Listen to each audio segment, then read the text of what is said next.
ইউসুফ ইউসুফ করে কাঁদেন, অন্ধ চোখের পাওয়ার নাই।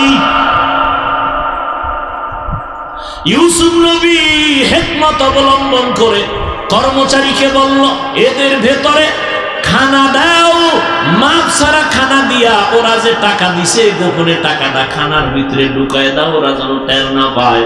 ইউসুফ নবী খানা দিয়ে কয়, খানা নিয়ে বাড়ি যান, আপনার আব্বার কাছে চলে যান, খানা কিন্তু বেশি দিন থাকবে না, শেষ হইলে আবার আসবেন, লাগবে খানা, আবার আসবেন, খানা মজুদ আছে, তবে খবরদার বিনিয়ামিনরে না নিয়ে আসলে খানা দিব না। যান আপনাদের ছোট বাইরে নিয়ে আইয়েন, খানা আরো বাড়ায় দিন। খানা নিয়ে গেছে বাবার কাছে, আব্বা যান অর্থমন্ত্রী খুব ভালো মানুষ, আমাদেরকে মাপ ছাড়া খানা দিছে, বস্তার থেকে খানা খুলে দেখে যে টাকা দিছিল অল্প কিছু, তাও বস্তার ভিতরে, দেখছেন নি আব্বা টাকাও ফেরত আসছে, তবে একটা শর্ত দিছে, সামনে খানা আনতে গেলে আমরা ছোট বাইরে না নিলে দিবে না। তো ইউসুফের হারাইছো, এটারও হারাইতে চাও? খানা শেষ হয়ে গেল, খানা আনার জন্য ভাইয়েরা রানা, বাবা বিনিয়ামিনকে দেন, না দিলে খানা আমাদেরকে দেওয়া হবে না। বাবা বুঝতে পারছেন এইবার আর ওরা ষড়যন্ত্র করবে না, ওরা ওয়াদা দিয়ে চললো, বিনিয়ামিনকে দিয়া রওয়ানা মিশরের জমিনে চলছে খানা আনার জন্য। ইউসুফ নবী কাফেলা দেখে সম্মান করলেন, সুন্দরভাবে আলিঙ্গন করলেন, আর বললেন আজকে খানা দিব, তবে আজ আপনারা আমার রাজকীয় মেহমান হবেন, 2-4 দিন বেড়াবেন, তারপরে খানা নিয়ে যাবেন। তবে রাত্রি যাপনের জন্য কি করা যায়? 1 নাম্বার, আমার রাজপ্রাসাদের মধ্যে ছোট্ট ছোট্ট রুম আছে, 2 ভাই করে এক এক রুমে ঘুমায় যান। এবার 2 ভাই করে যদি ঘুমায় জোর জোর করে, কয় রুম? 5 রুমে 10 জন, বাকি থাকলো 1 ভাই, কে? বিনিয়ামিন। ইউসুফ কয়, এই ভাইরে কি একা রুমে দিলে থাকতে পারবে না? ভয় পাইব, ভয়। তা আপনারা মনে না কিছু করলে আমার সাথে আমি রাতে রেখে দেই।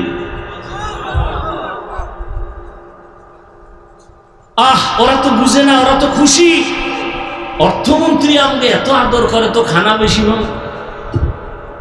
কিন্তু ইউসুফের কলিজায় তো তুফান, দীর্ঘ 40 বছরের বিরহের বেদনার আওয়াজ অন্তরের মধ্যে চাপা পড়ে আছে। সব ভাইরা রুমে রুমে ঘুমায় গেল, বিনিয়ামিনরে নিয়ে ইউসুফ আজ ঘুমায় না, 40 বছরের ইতিহাস চর্চা করতেছে। ও বিনিয়ামিন, আব্বাজানের খবর কি তোমার? বলো, এই হালাত তোমার ভাই ইউসুফের কথা মনে আছে? বলে নাই। বাজান এই ইউসুফের কথা বলে বলে কান্না করে চোখের এই মনিটা সাদা হয়ে গেছে, কিছুই দেখে না। এইবার ইউসুফের ওয়াদা দিয়ে কয়, বলবা না আমি তোমার সেই আপন ভাই ইউসুফ, আমাকে ওরা ষড়যন্ত্র করে পাঠিয়ে দিয়েছে, কুয়ার মধ্যে ফেলেছে, আমার মাওলা কুদরতের দরজা দিয়ে আমাকে হেফাজত করেছেন। সারাটা রাত ভাইরে বুকের সাথে আলিঙ্গন করেছেন, 40 বছর পর্যন্ত মোলাকাত হলো। এরপরে কয়েকদিন রাইখা মেহমানদারি করাই এবার খানা দিয়া বিদায়। বিশাল ইতিহাস কোরআনে। শেষবারের মতো যখন সবাই রে বিদায় দেয়, খানা নিয়ে বিনিয়ামিনরে আটকায় রাখছে কৌশল। ইউসুফ নবীর পান দানটা হারায় যায়, হারানের একটা অজুহাত, চুরির মাল যার কাছে পাওয়া যাইত। ওই সময় শরীয়তের আইন ছিল, ওই চোরাকে তার কাছে গোলাম বানায় রাখতেন, তাকে আর ছাড়া নাই। ইউসুফ নবী কৌশল করলেন হিকমত করে, বিনিয়ামিনের খানার ব্যাগের ভিতরে পানদানটা কর্মচারী দিয়ে ঢুকায় দিলেন। সবাই রে খানা দিয়া রওয়ানা। এবার ঘোষণা হয়েছে, অর্থমন্ত্রীর পানদান পাওয়া যায় না, কোথায় গেল?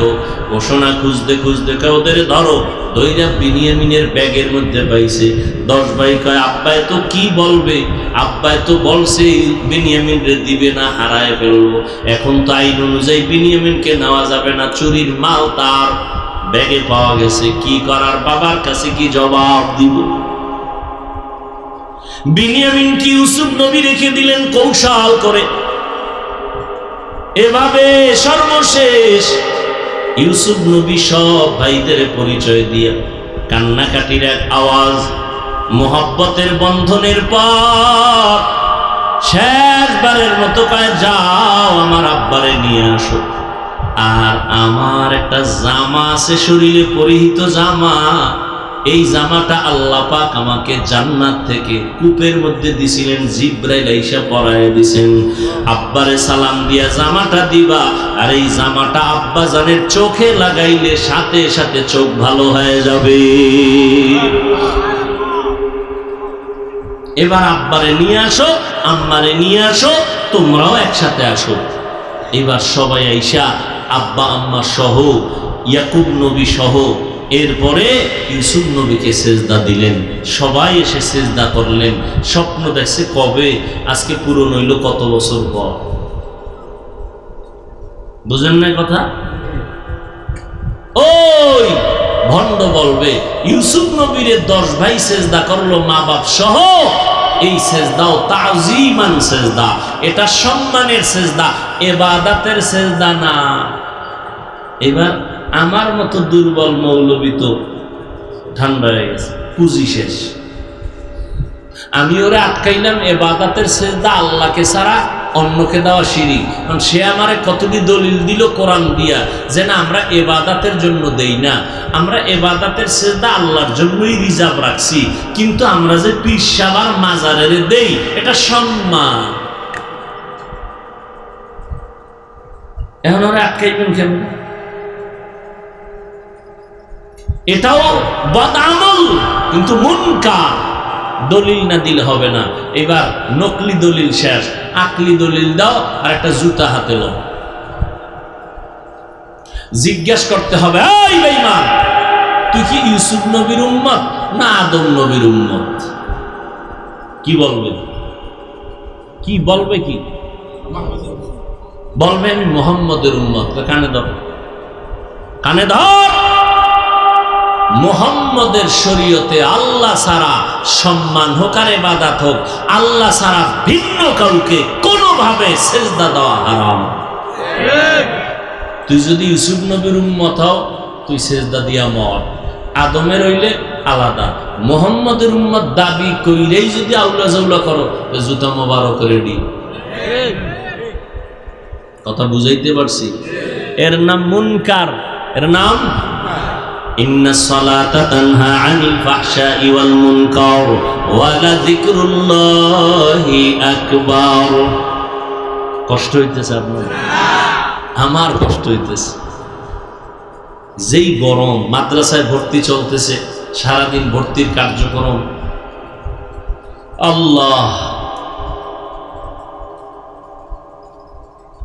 আল্লাহ পাক রব্বুল আলামিন বললেন, যারা আমার সাথে মোলাকাত করতে চায় তাদের জন্য 2টা কর্মসূচি। একটা হলো ইতিবাচক আর একটা নেতিবাচক। একটা হলো প্রতিরোধক আর একটা হলো প্রতিষেধক। আল্লাহর সাথে মোলাকাত করতে চাননি? কি ভাই বলেন? এটাও তাল মিলাইতেছেন, অন্তর থেকে বলেন আসলে চাননি? আল্লাহ কবুল করেন। মোলাকাত করতে চাইলে কি এই দুনিয়ায় হবে? আখেরাতে হবে, তাই তো? কিন্তু কাজ করতে হবে দুনিয়াতে 2টা। কয়টা? একটা ইতিবাচক আর একটা নেতিবাচক। 100% আপনাকে করতে হবে নেক আমল, 100% আপনাকে বাঁচতে হবে শিরিক থেকে। নেক আমল ছাড়া যাবে না, শিরিক করা যাবে না। ওরা কঠিন, বেদাত মুক্ত আমল হতে হবে, তবে বেশি আমল না। আমালুল কলিল, কম আমল, তবে আমলটা হতে হবে মাল ইখলাস, খালিসান লিওয়াজহিল্লাহি তাআলা। কার জন্য? আল্লাহর জন্য হতে হবে আমলটা। আমরা আমল করি মানুষের জন্য, ঠিক না? এই জন্য আমাদের ভিতরে বাপ দেখেন না, রমজানে আগে আসিল দ্বন্দ্ব মসজিদের বাইরে, এখন ভিতরে। কি ভাই? কে জোরে আমিন বলবে, কে আস্তে বলবে, কে বুকে হাত বাঁধবে, কে নাভির নিচে বাঁধবে, কে 8 রাকাত পড়বে, কে 20 রাকাত পড়বে। আচ্ছা, আপনি 8 রাকাত পড়েন আর জোরে আমিন বলেন, বুকে হাত বাঁধেন, এই যে আমলটা করেন হাদিসে আছে, এটা বুঝে করতেছেন। আর আমলটা কার জন্য করতেছেন? পীরের জন্য না আল্লাহর জন্য? বলেন। তা আল্লাহর জন্য করলে ভাবটা আমার সাথে দেখেন কেন? কি আপনি সালাম দেনও না, আমি দিলেও নেন না, কয় কি ব্যাপার, কয় 20 রাকাত। ঠিক নেই? আপনি 8 রাকাত পড়লেন না, আল্লাহর জন্য আমল করলেন। আপনি বুকে হাত বাঁধলেন আল্লাহর জন্য, আপনি জোরে আমিন বললেন আল্লাহর জন্য। ভাবটা আমার সাথে কেন? বান্দার সাথে ভাব দেখেন কেন? সালাম দেয়ও না, দিলেও নেয় না, বিষয় কি? কয় জোরে আমিন কয় না। আছে না? আমল করলেন আল্লাহর মোহাব্বত নিয়ে, বাপ দেখাইতেছেন বান্দার সাথে। এটা কেমন নিয়ম, কোন সিস্টেম? আখলিস দীনাকা ইয়াকফিকাল আমালুল কলিল, ইখলাস ওয়ালা আমল। আপনি 8 রাকাত পড়েন আর 4 রাকাত পড়েন, আল্লাহ দেখবেন আপনার ইখলাস, আপনার অন্তরের হালত। আপনি কি জন্য আমলটা করতেছেন? কি আমার সাথে যুদ্ধ লাগাই করতেছেন, না আল্লাহর মোহাব্বত পাওয়ার জন্য করতেছেন? ফামান কানা ইয়ারজু লিকা রাব্বিহি ফালইআমাল আমালান সালিহা, নেক আমল করো, আমলটা যেন বেদাত মুক্ত হয়, ইখলাসের সাথে আমল হয়। তবে সতর্ক, কোন শিরিকের গন্ধ যেন না থাকে। বলে শিরিক কাকে বলে? বলে আল্লাহ আছেন, আল্লাহ যা পাবেন, এককভাবে আল্লাহ যা পাবেন, এটা আর একজনকে দেওয়ার নাম শিরিক। সেজদা কে পাবেন? বলেন বলেন। এটা আর একজনকে দেওয়ার নাম শিরিক। যারা দেয় তারা মুশরিক। ইন্নাল্লাহা লা ইয়াগফিরু আন ইউশরাকা বিহি ওয়া ইয়াগফিরু মা দুনা যালিকা লিমান ইয়াশা ওয়া মান ইউশরিক বিল্লাহ ফাকাদ দাল্লা দালালান বাঈদা ওয়া মান ইউশরিক বিল্লাহ ফাকাদ ইফতারা ইসমান আযীমা। আল্লাহ যা এককভাবে পাবেন, এটা আল্লাহকেই দিতে হবে, নবীকেও দেওয়া যাবে না। সেজদা পাবেন আল্লাহ, যদি আর কাউকে দেই এটা দেওয়ার নাম শিরিক। রিজিকের মালিক আমার আল্লাহ, এই মালিক আরেকজনকে বানানোর নাম শিরিক। রিজিকের মালিককে আর একজনকে রিজিক দাতা বানানো কি শিরিক। হায়াতের মালিক আল্লাহ, আর একজনকে হায়াতের মালিক মনে করার নাম শিরিক। যারা মনে করে তাদের নাম মুশরিক। ওমাই ইউশরিক বিল্লাহ ফাকাদ হারামাল্লাহু আলাইহিল জান্নাহ, যারা শিরিক করবে তাদের উপরে জান্নাত হারাম। মৃত্যু দেওয়ার মালিক আমার আল্লাহ, আর কেউ মৃত্যু দিতে পারে মনে করার নাম শিরক। ও যুবক, কই তোমার আমল? আল্লাহর কাছে আমল বড় দামি। আল্লাহ দুনিয়াতে আমলের পরীক্ষা দেওয়ার জন্য পাঠাইছেন। আল্লাযী খালাকাল মাউতা ওয়াল হায়াতা লিয়াবলুয়াকুম আইয়ুকুম আহসানু আমালা ওয়া হুয়াল আজিজুল গফুর।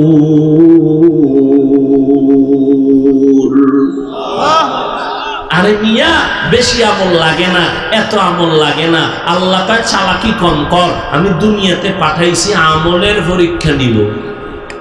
কিসের পরীক্ষা? আমলের পরীক্ষা। যেখানে ঈমানের বয়ান সেখানে আমলের বয়ান। ইন্নাল্লাযীনা আমানু ওয়া আমিলুস সালিহাত, আল্লাহ বলেন যারা ঈমান আনার পরে নেক আমল করবে, কানাত লাহুম জান্নাতুল ফিরদাউসি নুজুলা। যেখানে ঈমানের বয়ান সেখানে আমল। কিয়ামতের ময়দানে জান্নাতীরা জান্নাতে যাইয়া আরামে নাক টেনে ঘুমাবে, কিন্তু আফসোস থাকবে না। একটা আফসোস থাকবে মাত্র, ও আল্লাহ আরেকটু সুযোগ দাও, আরো বেশি আমল করব, জান্নাত দিয়েই দুইটা পেয়ে যাব। আফসোস করবে আরেকটু আমল কেন করলাম না। আর আপনি এনে ফতুয়াবাজি করেন, এত আমল লাগে না। নবীজির গুনাহ নাই, সাহাবায়ে কেরামরা বেগুনাহ না, জান্নাতি। সমস্ত সাহাবায়ে কেরাম জান্নাতি। বলেন, সমস্ত সাহাবায়ে কেরাম সমস্ত সাহাবায়ে কেরাম জান্নাতি। এর মধ্যে তো ডাইরেক্ট টিকিট পাইছেন কয়জন? এই আবু বকর, ওমর, ওসমান, আলী টিকিট পাইয়াও মৃত্যু পর্যন্ত কান্না কান্না কান্না, তাহাজ্জুদ, ইশরাক, আওয়াবিন, চাষ, এত আমল, নফল সদকা, নফল দান, এত আমল করেছেন জীবনভর। নবীজি হুজরায় আছেন, হঠাৎ করে রাতের গভীরে শুনে কান্নার আওয়াজ। নবী বের হয়ে দেখে আবু বকর নামাজে দাঁড়ায় কাঁদতেছেন। আবু বকর, আপনি নামাজে দাঁড়ায় কাঁদলেন কেন? আবু বকর বলেন, ইয়া রাসূলুল্লাহ, কোরআন শরীফের একটা আয়াত আমারে কান্না করাইতেছে। কি আয়াত? আল্লাহর নবীর জবাবে বলেন, ইন্নাল্লাহা হাশতারা মিনাল মুমিনিনা আনফুসাহুম ওয়া আমওয়ালাহুম বিআন্না লাহুমুল জান্নাহ। নবীকে এটা তো সুসংবাদ, আল্লাহ মুমিনের জানমাল কিনে নিয়েছেন, বিনিময়ে মুমিনের জান্নাত দিবেন। এটা তো খুশির কথা, এটা কান্নার কি আছে? আবু বকর বলেন, ইয়া রাসূলুল্লাহ, আমি তো জানি একটা কাপড়ের দোকান দেই, কাপড়ের দোকানওয়ালা আমি। আজ আমার দোকানে একজন মহিলা আসলো, কাপড় কিনে নিয়েছিল অনেক আগে। আমার দোকানে কাপড়টা ফিরাইয়া দিয়া টাকা নিয়ে চলে গেল। আমি জিজ্ঞাসা করেছিলাম, আম্মা জান, আমার দোকানের কাপড়টা আপনি ফিরাইয়া দিলেন কেন? টাকা নিয়ে যান কেন? মহিলা সামান্য একটা জবাব দিয়ে চলে গেল, ও আবু বকর, আপনার দোকান থেকে অনেক আগে আমি কাপড় নিয়েছিলাম, কিন্তু ফিরাইয়া দেওয়ার সময় পাই নাই, আজকে দিয়ে গেলাম। কেন ফিরাই দিলাম? আপনার দোকানের কাপড় আমার পছন্দ হয় নাই। ও নবী, আল্লাহ বলছেন কোরআনের আয়াতে, কিয়ামতের ময়দানে আল্লাহ আমাকেও ডাকবেন। আল্লাহ পাক বলেন, মুমিনের জানমাল কিনে নিলেন, জান্নাত দিয়ে দিলেন। হাসরের ময়দানে আল্লাহ যদি জিজ্ঞাসা করে, আবু বকর, আমি তোমার জানমাল নিলাম, জান্নাত দিলাম, জান্নাত পাইয়া কি নিয়ে আসছো আমার কাছে জান্নাতের মহব্বতে? আমি যদি বলি, আল্লাহ, আমি নেক আমল করেছি, কোরআন তেলাওয়াত, তাহাজ্জুদ, ইশরাক, আমি যাকাত দিয়েছি, আমি হজ করেছি, সব আল্লাহর কাছে পেশ করি। আল্লাহ যদি বলে, আবু বকর, আমার জান্নাত আমারে দাও, তোমার জানমাল লইয়া জাহান্নামে যাও। আল্লাহ কেন? আল্লাহ যদি বলে, ও আবু বকর, ওই মহিলার মতো যদি জবাব দিয়ে কয়, ও আবু বকর, তুমি যেই জান্নাত পাওয়ার জন্য নামাজ পড়ছো, ওই নামাজ আমার পছন্দ হয় নাই, তেলাওয়াত করছো পছন্দ হয় নাই, যেইভাবে সিজদা করা দরকার ওইভাবে করো নাই, যেইভাবে জিকির করা দরকার ওইভাবে করো নাই, যেইভাবে তেলাওয়াত করলে আমি আল্লাহ খুশি হব ওইভাবে করো নাই, তোমার আমল আমার পছন্দ হয় নাই, অতএব তোমার জান্নাত আমার জান্নাত আমারে দাও, তোমার জানমাল তুমি নিয়ে জাহান্নামে চলে যাও। ও নবী, তখন আমার কি উপায় হবে? এই চিন্তায় আমি কান্না করে নামাজে বিভোর হয়ে গেলাম। আম্মা জান আয়েশা রাদিয়াল্লাহু তাআলা আনহাকে সাহাবায়ে কেরামদের এক কাফেলা প্রশ্ন করলেন, আম্মা জান, নবীজির কোনো আশ্চর্য কথা আমাদের একটু শুনাইবেননি? আম্মা জান পাল্টা প্রশ্ন করলেন, ও সাহাবায়ে কেরাম, নবীর এমন কোন কি জিনিস আছে জীবনে যেটা আশ্চর্য না? সবই তো আশ্চর্য, কোনটা আশ্চর্য না? তবে একটা ঘটনা শুনে নাও। সাহাবায়ে কেরামদের আম্মা জান আয়েশা রাদিয়াল্লাহু আনহা 2 মিনিটে একটা ঘটনা শুনাই দিলেন। ও সাহাবায়ে কেরাম, একদিন এশার নামাজ পড়িয়া আমার মায়ার নবী হুজরায় চলে আসলেন। অন্ধকার রুম আলো হয়ে গেল। নবী মুস্কি হাসতেছেন, আমাকে বলতেছেন, ও হুমায়রা, আজকে রাত্রের জন্য আমাকে একটু রুখসত দিবেননি, ছুটি দিবেননি?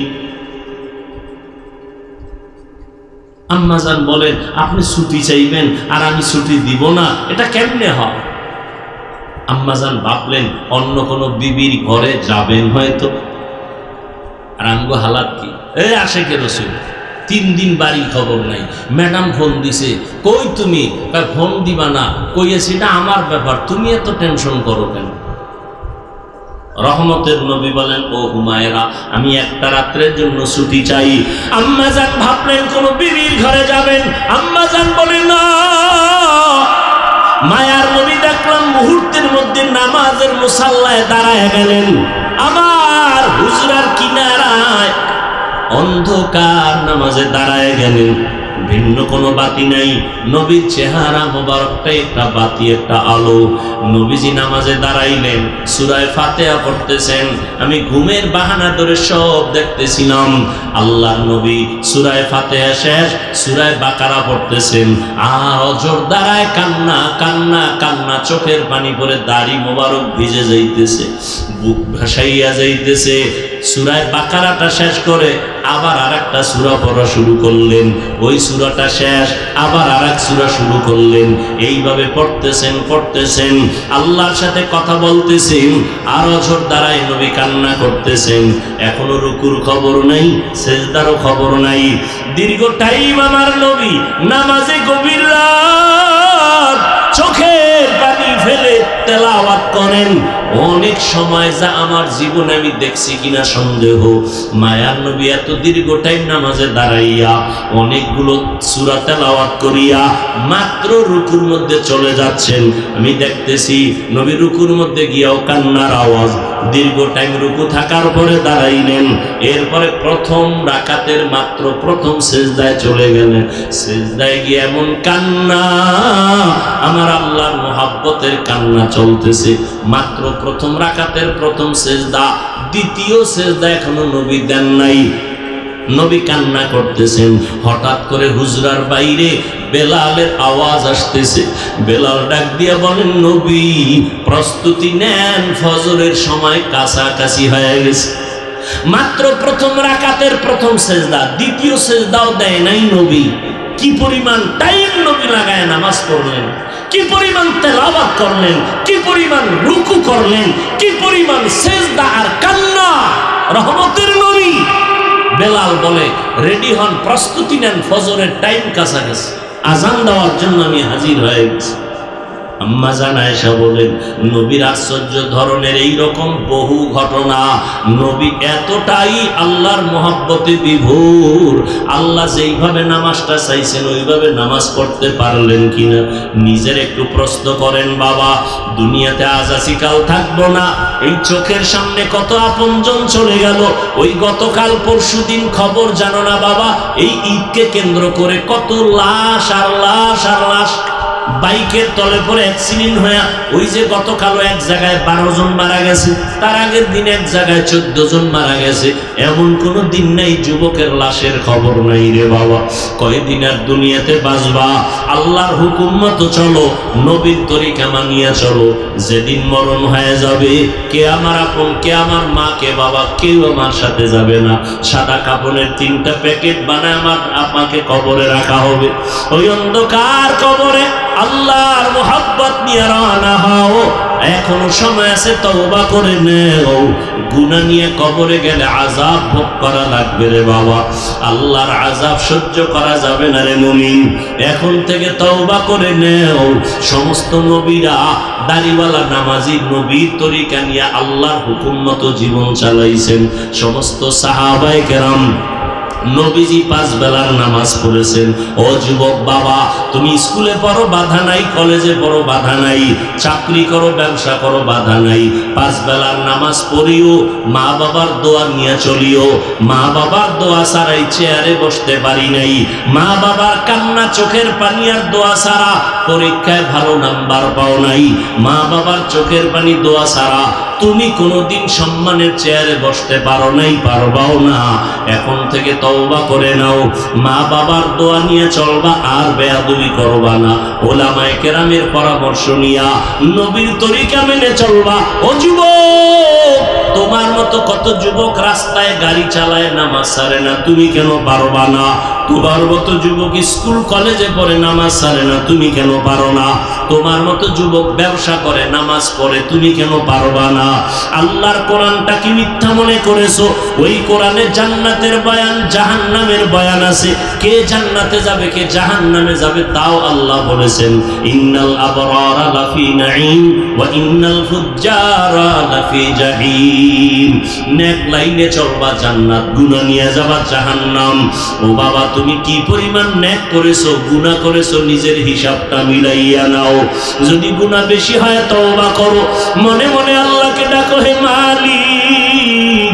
নবী যদি সারা রাত নামাজে কান্না করেন, সাহাবায়ে কেরাম যদি আমলের ময়দানে কান্না করেন জান্নাতের সুসংবাদ পাওয়ার পরও আমার আপনার কি পরিমাণ কান্না করা দরকার।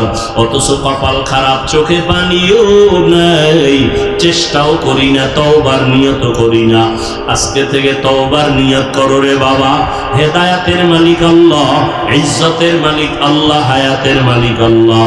যদি জাহান্নামের ভয় অন্তরে জমা করো, এখন থেকে নিয়ত করে নাও, জীবন স্কুল কলেজে পড়ি, চাকরি করি, যা করি, নামাজ ছাড়বো না, মা বাবারে কষ্ট দিব না, নবীর তরিকার বাইরে চলবো না, উলামায়ে আহলে হকের পরামর্শ নিয়ে সুন্নাত অনুযায়ী চলবো।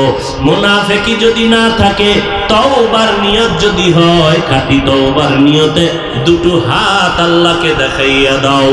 আয় আল্লাহ, হাতগুলো কবুল করে নেন, তওবা কবুল করে নেন, তওবার উপরে মজবুত হইয়া চলার মতো তৌফিক দান করেন, আমিন। আল্লাহ উঠা বসা করবেন না, তাহলে আমি হাত উঠায় দোয়া করে দেব। চালাকি আর মাস্তানি জীবনে বহুত করছেন, কিন্তু এই বেহেশতের বাগানে বসে কইরেন না। কপাল পুড়তে 1 সেকেন্ড লাগবে না। বড় ভালো ভালো ব্যক্তিদের কপাল পুড়ে গেছে, আপনি কে? এটা এমন একটা স্থান, এমন একটা বাগান যেখানে বসার সাথে সাথে জীবনের সব গুনাহ মাফ হয়ে গেছে। সুবহানাল্লাহ, কি সন্দেহ আছে? নবীজি হাদিসে বলেন, কোন বান্দাবান্দি যদি উলামায়ে আহলে হকের মজলিসে রওনা হয় মোলাকাতের জন্য দ্বীনের নিসবতে, প্রত্যেকের সাথে আল্লাহ 70,000 রহমতের ফেরেশতার একটা কাফেলা দিয়ে দেন। তারা তার সাথে আসেন, বসেন, মাগফিরাতের দোয়া করেন। মজলিসটা বড় দামি, প্রচন্ড গরম, আবার তুফান ঝড়। গতকালকেও ঝড় তুফান হয়েছে বিভিন্ন অঞ্চলে, এর আগের দিনও হয়েছে, আজকেও আসার পথে হয়েছে। আল্লাহ চাইলে এই ঝড়ের কারণে প্রোগ্রামকে বন্ধ করে দিতে পারতেন না? আল্লাহ চাইলে সব হয়, বান্দা চাইলে কিছুই হয় না। আল্লাহ চাইলে, বান্দা চাইলে কিছুই হয় না। নমরুদ নামের বান্দা চাইল ইব্রাহিম নামের বান্দা পৃথিবীতে আসতে দিবে না। আল্লাহ চাইলেন ওর নাকের ডগায় আল্লাহ পাঠাবেন, নমরুদ ফেল। ফেরাউন নামের বেঈমান চাইল মুসা নামের বান্দাকে আসতে দিবে না, শত শত হাজারো বাচ্চাকে হত্যা করল। আল্লাহ চাইলেন মুসাকে পাঠাবেন ফেরাউনের ঘরে, ফেরাউনের টাকা দিয়া খাওয়াইয়া বড় বানাইয়া, ফেরাউনের গালে থাপ্পড় লাগাইয়া ফেরাউনকে সাইজ করবেন। কাটটা হলো বান্দা না আল্লাহ? ব্রিটিশ বেঈমানেরা চাইল ভারতের জমিনে কোরআনের কোনো আলো থাকবে না, মাদ্রাসায় তালা লাগায় দিল, সরকারের আনিত অনুদান বন্ধ করে দিল, শত শত হাজার আলেমকে ফাঁসি দিয়া গাছের সাথে রাস্তায় রাস্তায় লাশ ঝুলাইয়া দিল। আল্লাহ কি চাইলেন? ব্রিটিশ চাইল পৃথিবীর ভারতে কোরআনের আলো থাকবে না, আল্লাহ চাইলেন পৃথিবীর সব আলো পাওয়ার হাউস হবে ভারতে। আজকে সারা দুনিয়ায় কোরআনের আলো চলতেছে, আর এর পাওয়ার হাউস কই? কোথায়? এখানে অনেক শিক্ষিত মানুষ আছেন এবং অতি চালাক কিছু মানুষও আছেন, যারা নিজের ভুল খুঁজেন না, অন্যের ভুল খুঁজতে থাকেন। ধন্যবাদ আপনাকে। ভালো করে খেয়াল করেন, মিশরে একটা আরবি বিশ্ববিদ্যালয় আছে, নাম জানা থাকলে বলেন তো কোনটা? আল আজহার। এটা এমন একটি বিশ্ববিদ্যালয় যার দ্বিতীয় কোনো শাখা পৃথিবীর কোথাও নেই। যারা আমার সাথে একমত তারা সমর্থন দিবেন যে হ্যাঁ ঠিক আছে। ভুল হলে দাঁড়ায় যাবে যে ভাই আপনার কথা বিবেক বিরোধী, তথ্য বহুল, তথ্যের বিরোধী, কোরআন সুন্নাহ বিরোধী। মিশরের আল আজহার বিশ্ববিদ্যালয় এমন একটা বিশ্ববিদ্যালয় যার দ্বিতীয় কোনো শাখা নাই। দারুল উলুম দেওবন্দ এমন এক বিশ্ববিদ্যালয় যার শাখা নাই, কোনো রাষ্ট্র নাই।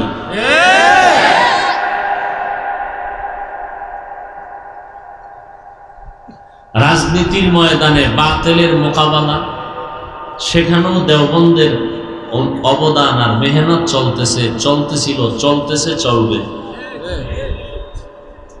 দাওয়াত ও তাবলীগের লাইনে, পীর মুরিদির লাইনে, তরিকাতের লাইনে, সিয়াসাতের লাইনে, খেলাফতের লাইনে, হার লাইনে দেওবন্দের খেদমত নাই, অবদান নাই। এ স্বীকার যে করবে না, এ কথা যারা বলবে নাই, তারা একদিকে নিমক হারাম, অপরদিকে ইসলামের ব্যানারওয়ালা মুনাফিক।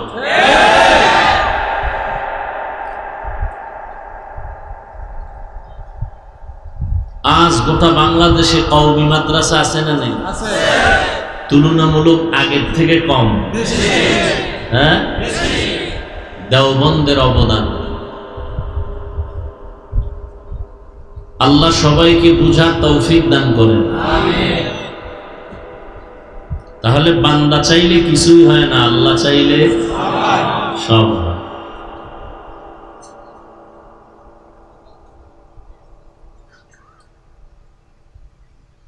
আল্লাহ নবী চাইলেন আবু জাহাল কালেমা পড়েনি, আল্লাহ চাইলেন না, কালেমা নসিবে আসে নাই। তাহলে আল্লাহ চাইলে সব হয়, বান্দা চাইলে কিছুই হয় না। ইন্নাকা লা তাহদি মান আহবাবতা ওয়ালাকিন্নাল্লাহা ইয়াহদি মান ইয়াশা।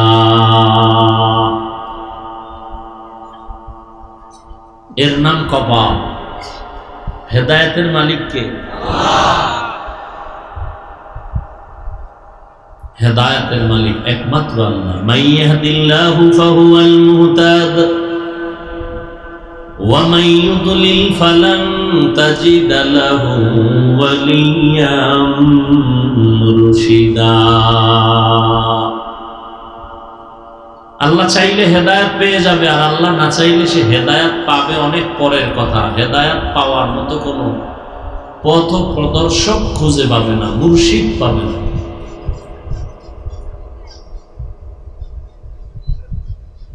হেদায়েতের চাবি আল্লাহ নিজ হাতে রেখেছেন, যে কারণে নবীও কারো গলায় হেদায়েতের মালা চাইলেই পরাতে পারেন না।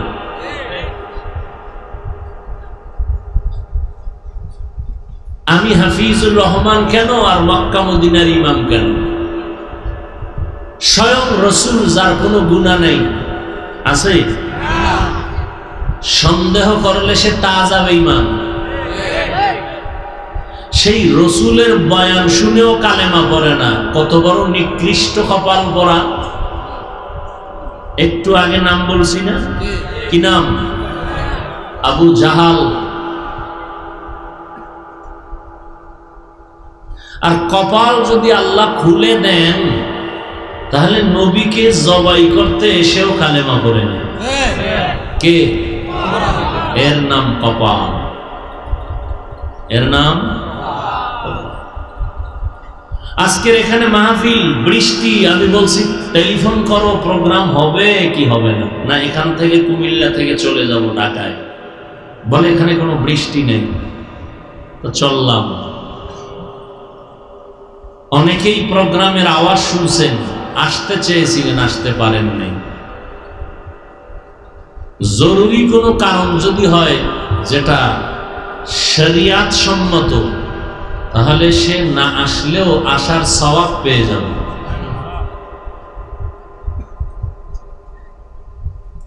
আর একদল আল্লাহর বান্দারা এসেছেন মাহফিলের আঙ্গিনায়, কিন্তু কপাল খারাপ, প্যান্ডেলে ঢুকতে পারে না। তারা কোথায়?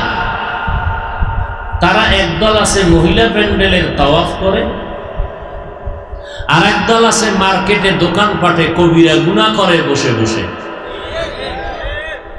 এই কথাগুলো বুঝতে কি আপনাদের কষ্ট হইতেছে? এর নাম কপাল, এর নাম কপাল। আর একদল প্যান্ডেলে বসে গেছেন কিন্তু তারপরও কপাল ভালো না, কারণ মোবাইল সামনে নিয়ে নিজের কলমের মাঝখানে পর্দা ফালাই দিছে। এদের কপালটাও বেশি ভালো না।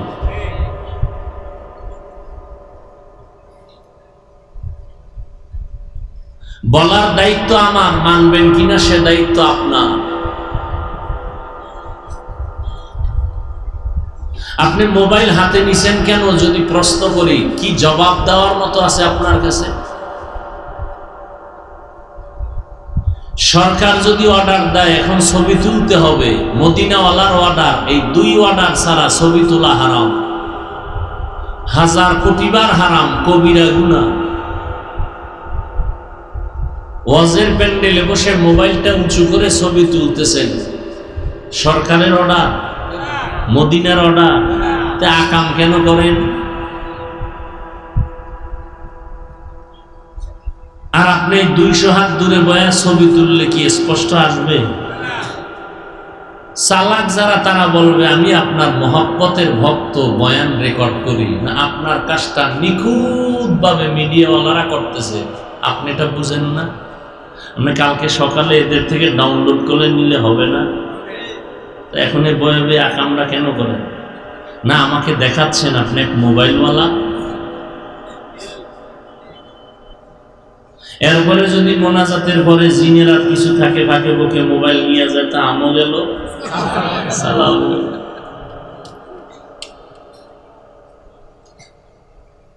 হ্যাঁ, এই মোবাইল মানুষকে ধ্বংসের দ্বার প্রান্তে নিয়ে গেছে, আমাদের খবর নেই।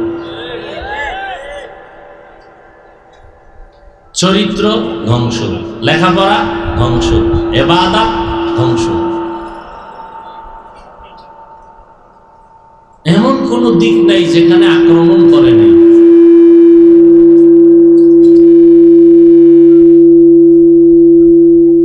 কি সমস্যাটা কি? আসল অপারেটর আসে নাই?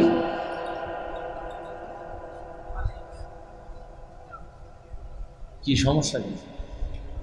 হ্যাঁ, শুরুতে ঠিক ছিল না, ফ্যান চলে নাই তখন। বেশ কমা, ডিলে বাড়া,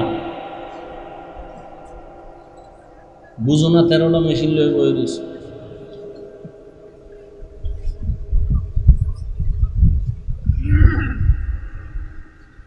আল্লাহ,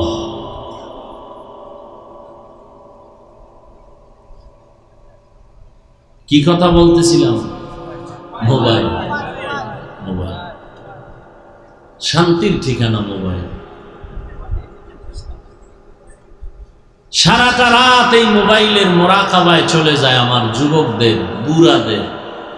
মায়ের হক আদায় হোক না হোক, মোবাইলের হক আদায় করা যথার্থ। স্ত্রীর হক আদায় না করলেও মোবাইলের হক নিবিড়ে, নির্বিঘ্নে, নির্দ্বিধায়, নিশ্চিন্তে সারা রাত আদায় করে মোবাইল। আমরা মোনাজাত ধরি বইয়া, মোবাইলওয়ালারা রাত্রে মোনাজাত ধরে হইয়া সারাটা রাত মোবাইলের স্ক্রিনে কবিরা গুনাহ, কবিরা গুনাহ, কবিরা গুনাহ, কবিরা গুনাহ। আপনি হাসেন, আমি তো হাসির কথা বলি না। আল্লাহ আমাদের সব ভাইকে হেদায়েত দান করুন।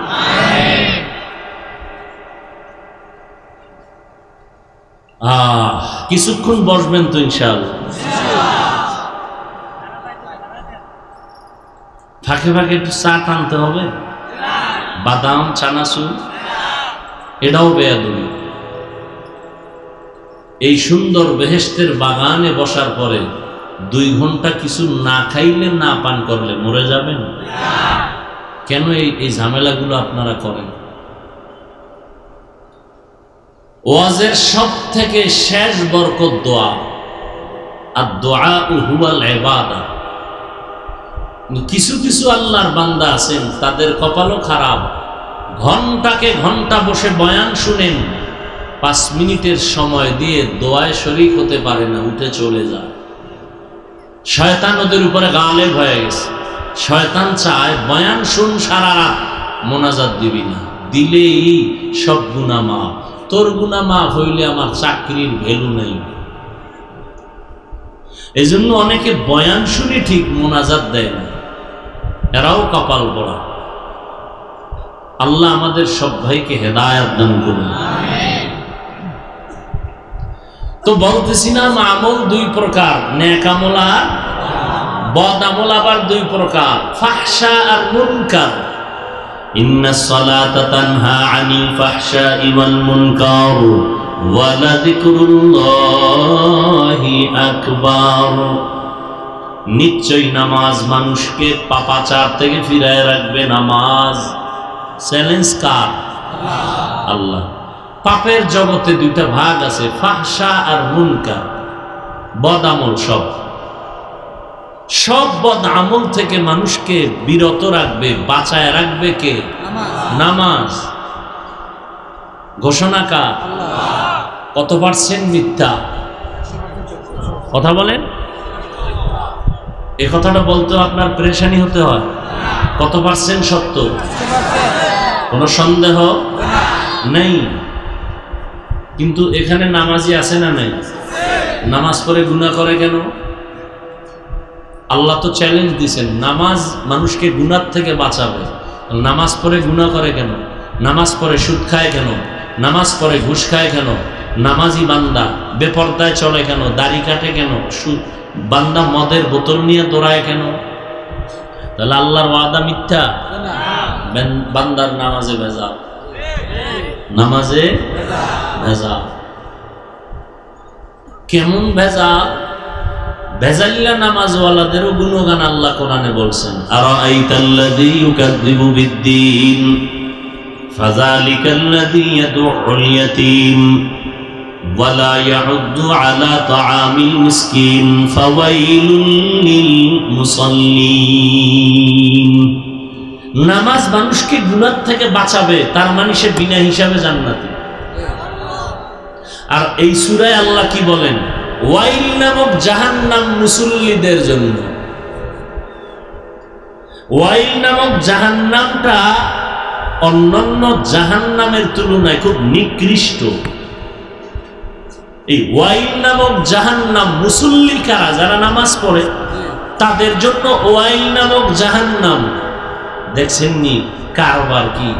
এক আয়াতে আল্লাহ বলেন নামাজ মানুষকে জান্নাতে নিবে বিনা হিসাবে, গুনাহ করবে না। আর এই আয়াতে আল্লাহ বলেন ওয়াইল নামক জাহান্নাম মুসল্লিদের জন্য। কোন মুসল্লি? যেই মুসল্লি নামাজ পড়ে নফসের গোলামির জন্য, আল্লাহর গোলামির জন্য না, মানুষকে দেখাবার জন্য। এখানে বহু আল্লাহর বান্দা আছেন আজকে ফজর পড়ে নাই, জোহর পড়ে নাই, আসর পড়ে নাই, মাগরিব পড়ে নাই, এশাও পড়ে নাই। ফজর পড়বে কিনা আল্লাহ জানেন আর এই বান্দা জানে। এই হলো আমাদের হালাত।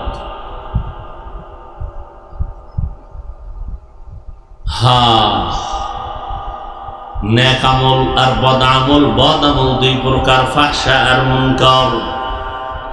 ফাহশাও বদ আমল, মুনকারও বদ আমল। ফাহশা এমন বদ আমল যেটা বুঝার জন্য কোনো দলিল লাগে না, বিবেক বুঝে ফেলে বলার সাথে সাথে। মুনকার এমন বদ আমল যেগুলো ব্যাখ্যা ছাড়া সমাধান করা যায় না। দুইটা উদাহরণ। জবাব দেন তো, মিথ্যা কথা বলা নেক আমল না বদ আমল? সগীরা না কবিরা? বলেন না কেন? মিথ্যা বলা যে একটা বদ আমল, এটা বুঝার জন্য কোনো দলিল লাগবে? বেঈমানেরাও বুঝে মিথ্যা মহাপাপ, বুঝে না? মা বাবা মিথ্যা বলবে, সন্তান মেনে নেয় না। সন্তান বলবে, মা বাবা মেনে নেয় না। ভাই ভাইয়ের মিথ্যা মেনে নেয় না, এটাও বদ আমল। এটা বুঝার জন্য কোনো দলিল? এ ফাহশা। যদিও দলিল আছে, ওয়াইলু ইয়াউমাইযিল লিল মুকাদ্দিবিন, এই দেখছেন নি মিথ্যাবাদীর জন্য ওয়াইল নামক জাহান্নাম, মুসল্লিদের জন্য ওয়াইল নামক জাহান্নাম। ওয়াইলুল লিল মুতাফফিফিন, মাপে যারা ব্যবসা করে ভেজাল করে তাদের জন্য ওয়াইল নামক জাহান্নাম। ওয়াইলুল লিকুল্লি হুমাযাতিল লুমাযা, যারা মানুষের গীবত করে পেছনে পেছনে দোষ চর্চা করে এদের জন্য ওয়াইল নামক জাহান্নাম। যারা মানুষের দোষ নাই বানাইয়া বানাইয়া অপবাদ দেয় তাদের জন্য ওয়াইল নামক জাহান্নাম। ওয়াইল জাহান্নামটা বড় মারাত্মক।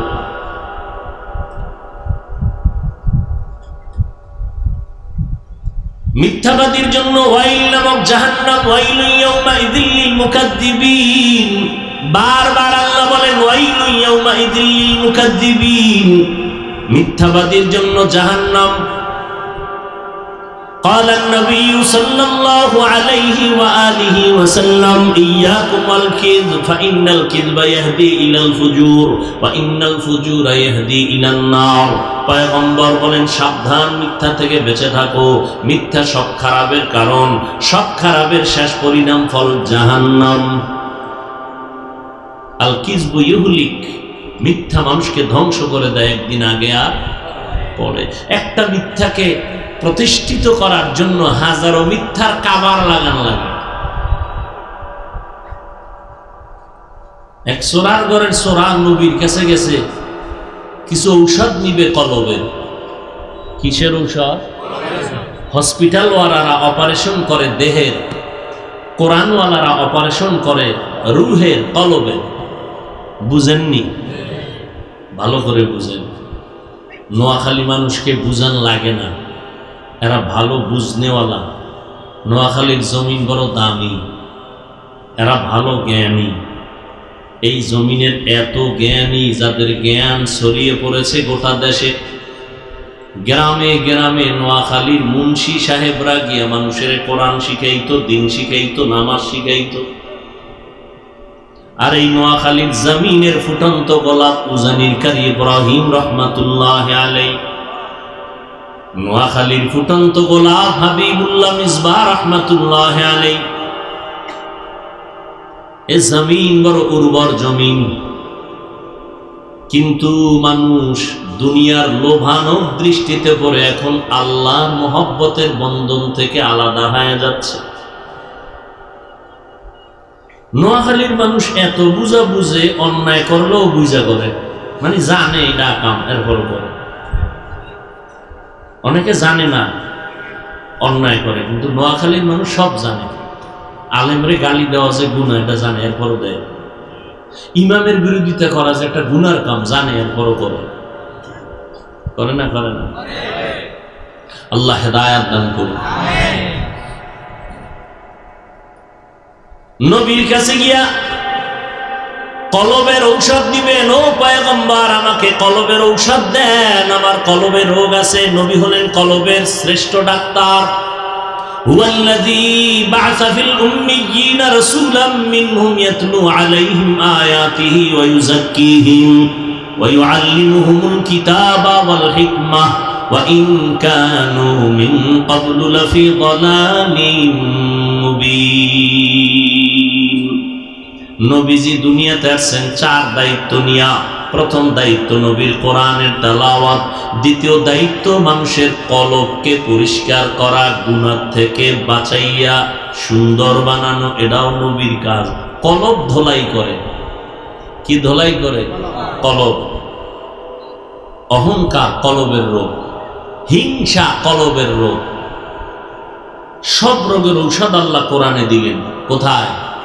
অনুনাজ্জিলু মিনাল কুরআনি মা হুয়া শিফাআ ওয়া রাহমাতুল লিল মুমিনিন ওয়া লা ইয়াজিদুয যালিমিনা ইল্লা খাসারা। আল্লাহ বলেন আমি কোরআন থেকে অবতীর্ণ করলাম ঔষধ, বারবার অবতীর্ণ করলাম ঔষধ। আনজালনা মানি একবারে অবতীর্ণ করা, নাজ্জালনা মানি বারবার অবতীর্ণ করা। অনুনাজ্জিল বারবার আমি অবতীর্ণ করেছি কোরআন থেকে, মা হুয়া শিফা ঔষধ, মানুষ কি ঔষধ একবার খায় না বারবার? এজন্য অনুনাজ্জিল। নাম্বার 2, ঔষধ সেবন করে সুস্থ মানুষ না রোগী? তাহলে আল্লাহ বলেন আমি কোরআন থেকে ঔষধ দিলাম। তাহলে বুঝা গেল পৃথিবীর প্রত্যেকটা মানুষ রোগী। বেঈমানেরা রোগী কেন? ঈমান নাই। ঈমানওয়ালারাও রোগী কেন? বলে ঈমান আছে আমল নাই। আমল করনেওয়ালাও রোগী কেন? কয় আমল আছে, আমলের মধ্যে ইখলাস নাই। বড় কঠিন জিনিস। চোরাই গিয়া ডাক দিয়া বলেন ইয়া রাসূলুল্লাহ, আমি কয়েকটা বড় বড় অপরাধ করি, তবে একটা একটা ঔষধ দিবেন, একটা একটার থেকে বাঁচবো, একদিনে সব থেকে আমি বাঁচতে পারবো না। কি অপরাধ করো? বলে আমি জিনা করি, আর আমি চুরি করি, আর আমি মদ পান করি। নাম্বার 4, আমি মিথ্যা কথা বলি। নবী একটা রোগের ঔষধ দেন, আমি একটা একটা থেকে পরিত্রাণ পেয়ে আস্তে আবার আসবো, আবার ঔষধ নিব। নবী তো সৃষ্টির শ্রেষ্ঠ ডাক্তার, এমন এক ঔষধ দিছেন, এক ঔষধে চোর পুরা ভালো হয়ে গেছে। নবী তো এমন এক ডাক্তার, যেই ডাক্তার শ্রেষ্ঠ ডাক্তার, যার প্রেসক্রিপশনটা এমন পাওয়ারফুল, কিয়ামত পর্যন্ত এই প্রেসক্রিপশনটাকে ফলো করলে ওই মানুষটা দুনিয়াতে বাদশা, আখেরাতে বিনা হিসাবে জান্নাতি।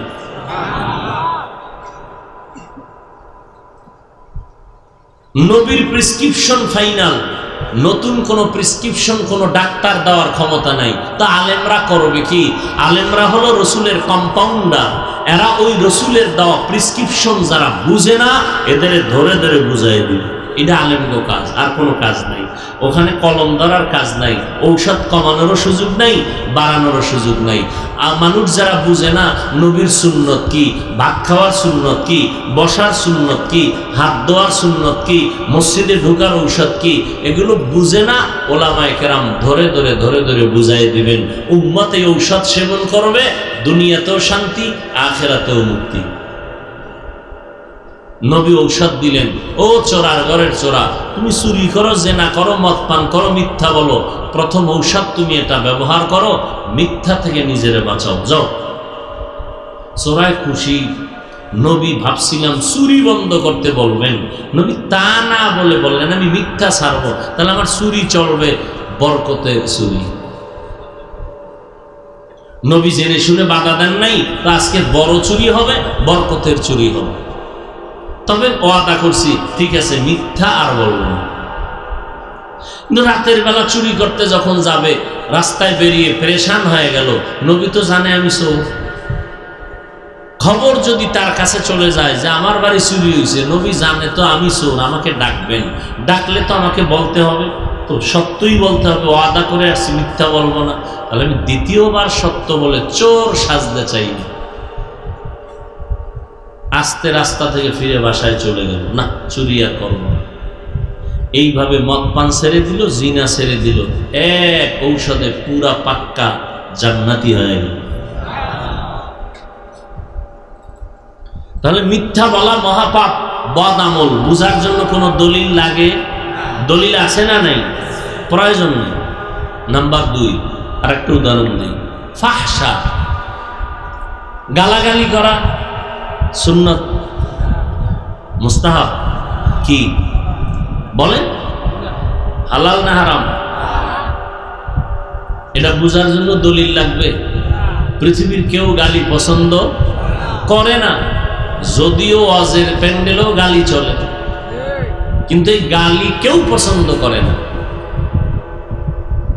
নবী যার কোনো তুলনা নাই, সে নবীকে আল্লাহ বলেন ফাবিমা রাহমাতিন মিনাল্লাহি লিনতা লাহুম ওয়ালাউ কুনতা ফাদ্দান গালিযাল কলবি লানফাদ্দু মিন হাওলিক। ও নবী, আপনার অন্তর যদি কঠোর হইতো মানুষ ভেগে যাইতো। আপনার অন্তর আমি আল্লাহ রহমতের চাদর দিয়ে এমন মেডিসিন লাগায় নরম বানায় দিয়েছি, দুশ্মন আসিয়াও আপনার বন্ধু হয়ে যায়। ফাকুলা লাহু কাওলান লায়্যিনান লাআল্লাহু ইয়াতাযাক্কারু আও ইয়াখশা। খেয়াল করেন, মুসা নবী ফেরাউনের দাওয়াত দিতে যায়, সাথে ভাই আছে হারুন। আল্লাহ একটু সতর্ক বাণী দিয়ে দিলেন, ফাকুলা লাহু কাওলান লাইয়িনান লাআল্লাহু ইয়াতাযাক্কারু আও ইয়াখশা। এই মূসা, ফেরাউনের দাওয়াত দিতে যাও, খবরদার নরম কথা বলবা, গরম কথা বলবা না। কারণ নরম কথা কলবের মধ্যে আসর করে বেশি, ঢুকে যায় বেশি, ফায়দা হয় বেশি, গরমের ফায়দা কম। এই আয়াতের ব্যাখ্যায় গিয়া পাকিস্তানের মুফতি শফি রহমতুল্লাহ আলাইহি লেখেন, ও দুনিয়ার বক্তা সাহেবরা, তোমরা কি মুসা নবীর থেকে বড় বক্তা? শফি রহমতুল্লাহ আলাইহি বর্তমান তকি ওসমানী দামাত বারাকাতুহুমের বাবা যান, তিনি বলেন, ও বক্তা সাহেবরা, তোমরা কি মুসা নবীর থেকে বড় বক্তা? আর তোমরা যাদের ওয়াজ করো এরা কি ফেরাউনের চেয়ে খারাপ? তো মুসা নবী দাওয়াত দিতে যাচ্ছেন, বেঈমান ফেরাউন আল্লাহ জানে ও কিয়ামতের আগে কালেমা পড়বে না, এরপরও আল্লাহ জানিয়াও কয় নবী গরম বলবেন না নরম। আল্লাহর তো বলা দরকার ছিল বেঈমান যেহেতু কালেমা পড়বে না, ইচ্ছা রহম নবী কইয়া দিবেন, জাল মিটাই দিবেন, বেঈমান যেহেতু কালেমা পড়বেই না। আল্লাহ জানেন ফেরাউন কালেমা পড়বে না, এরপরেও আল্লাহ নবীকে বলেন নরম ভাষায় বয়ান করবেন, তাতে উপকার হবে দুইটা, ইয়াতাযাক্কারু আও ইয়াখশা। শফি রহমতুল্লাহ আলাইহি বলেন, ফেরাউনের ব্যাপারে আল্লাহ যদি এই নীতি দেয়, ও বক্তারা, তোমরা কি মুসা নবীর থেকে বড় বক্তা? শ্রোতা যাদের বয়ান শুনাইতেছো তারা কি ফেরাউনের থেকে খারাপ? তুমি তাদের উপরে স্টিম রোলার চালাও কেন? গালাগালি কেন? এই মানুষগুলো কি তোমার গোলাম? এখানে আওয়ামী লীগের লোক আছে, বিএনপির লোক আছে, সব লাইনের লোক এখানে আছে না? এরা আমার মুরিদ, এরা আমার গোলাম। কথা বলেন, এরা আমার টাকায় চলে। তাহলে আমি এদেরকে প্রেসার ক্রিয়েট করার অধিকার কি? এদেরকে গালি দেওয়ার অধিকার কি আছে আমার? এদেরকে পারি আমি পাও ধরে দুইটা কথা বুঝাইতে।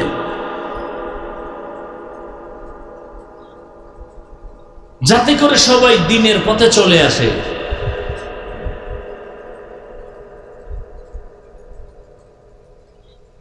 আল্লাহ পাক রব্বুল আলামিন গালি দেওয়ার ব্যাপারে খুব সতর্ক।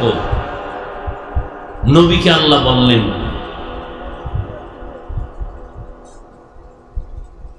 খবরদার মুমিনের সাথে কখনো খারাপ, মুমিনকে বলে দেন, কাফের বেঈমানের সাথে যেন কখনো খারাপ আচরণ না করে। কেন? কারণ হলো ইন্না শাইতানা ইয়ানজাবু বাইনাহুম। মুমিন যদি কাফেরের সাথে খারাপ ব্যবহার করে, এর দ্বারা শয়তান মাঝখানে ভেজাল লাগায় কাফেরের উপকার করায় দিবে বেশি, মুমিনের ক্ষতি হবে বেশি। আবু বকর পার্শ্বে নবীও বসা, এক ইহুদি নবীর সামনে দাঁড়ায় অকথ্য ভাষায় এক চাটিয়া গালাগালি, খামাখা। নবী মুস্কি মুস্কি হাসেন। আবু বকর সিদ্দিকের জিভে চোখ লাল হয়ে গেছে। নবী ইশারা দিলেন কোনো জবাব দিবেন না, কিন্তু কত আর সহ্য করা যায়? নবীরে গালি দিবে আর আমি চুপ থাকবো, এটা হতে পারে না। আবু বকর এক পর্যায়ে জবাব দেওয়া শুরু করলেন। নবীজির মনটা বেজার হয়ে গেল। ইহুদি চলে গেল।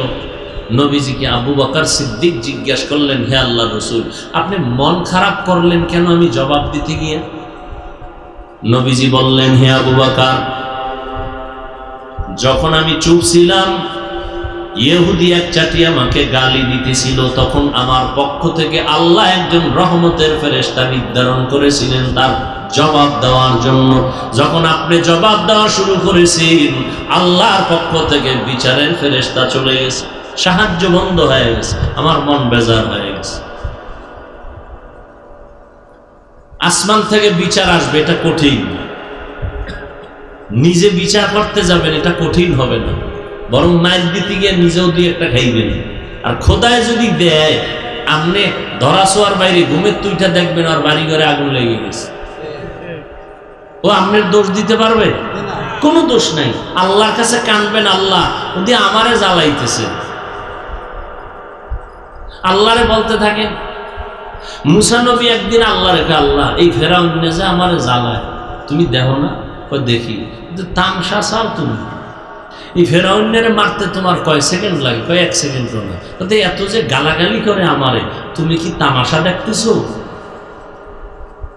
আল্লাহ জবাব দেন, ও মুসা, এই ফেরাউনের বানাইছে কে? কয় আপনি। এ ফেরাউনের বড় বানাইছে কে? আপনি। ফেরাউন বাতাস ভোগ করে খানা খায় কার? কয় আপনার। তাই নাকি? বলে হ্যাঁ। ও মুসা, যেই ফেরাউন বেঈমান, আমার বাতাস, আমার পানি, আমার খানা খাইয়া আমার বিরোধিতা করে, সেই ফেরাউন তুমি মুসার বিরোধিতা করা তো কোনো ব্যাপার না। কি? যেই নিমক হারাম মুনাফিকের গোষ্ঠী নবীর বিরোধিতা করে, ওমরে ফারুকের বিরোধিতা করে, সাহাবায়ে কেরামের বিরোধিতা করে, ওই নিমক হারামের গোষ্ঠী মুনাফিকেরা ওলামায়ে কেরামের বিরুদ্ধে কথা বলবে, এটা আশ্চর্য কিছু নয়, এটা স্বাভাবিক বিষয়।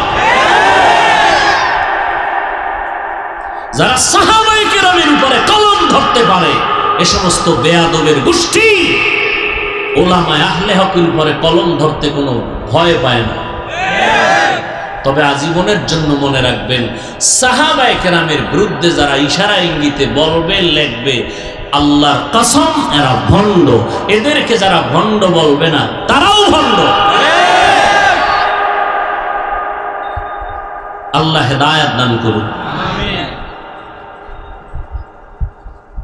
রাগ করলেন?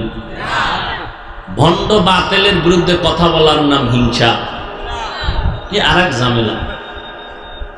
কয় হাফিজ ভাই বয়ান করলো না গীবত করলো? কয় গীবত করলো। কয় কেন? কয় হিংসা। ভণ্ডদের বিরুদ্ধে, বাতিলের বিরুদ্ধে কথা বলা রাসূলের লাইনে, সুন্নাত কোরআনের আইনে ফরজ। যদি কেউ বলে গীবত হইছে, এই গীবতের দ্বারা সওয়াব হবে, গুনাহ হবে না। দলিল নিবা, চেঁচামেচি করবা না। গীবত করা হারাম, আপনারা জানেন, আমরা হুজুরেরা জানি না। কি জবাব দেন? আমরা হুজুরেরা জানি না? জানি মানে আপনাদের থেকে বেশি জানি। কি বেশি জানি? গীবত করা হারাম, হারাম, হারাম, হারাম, জিনার থেকেও মারাত্মক। 4 কারণে গীবত করা ওয়াজিব, না করলে গুনাহ হবে। এই খবর আপনারা জানেন না, আমরা ওলামায়ে কেরাম জানি। এবার আপনিও জানতে চান, এই তো আজকে বাসায় গিয়া মোবাইলে তো সারা রাত্র অপরাধ করলেন, আজকে একটা ভালো কাজ করবেন। টাকা দিয়ে তো আর কোরআন শরীফ কিনতে পারবেন না, টাকা নেই, আর থাকলেও হিসাব। তাহলে ডাউনলোড করেন কোরআন, বাংলা কোরআন লিখে ডাউনলোড করেন, করে এরপরে 114 সূরার সিরিয়াল আসবে। এরপরে শেষের দিকে একটা সূরা একটু আগে আমি তেলাওয়াত করেছি, ওয়াইলুল লিকুল্লি হুমাযাতিল লুমাযা আল্লাযী জামাআ মালান ওয়া আদ্দাদা ইয়াহসাবু আন্না মালাহু আখলাদা। আসেনি? বাস এটার বাংলা ব্যাখ্যা পড়বেন। আরবি টারবি তো বুঝেন না, বাংলাটাই পড়েন, ওখানে সব লেখা আছে। ওয়াইল নামক জাহান্নাম, গীবত যারা করে তাদের জন্য, যারা মানুষের নামে বানাইয়া দোষ বানায় বানায় বলে তাদের জন্য ওয়াইল নামক জাহান্নাম।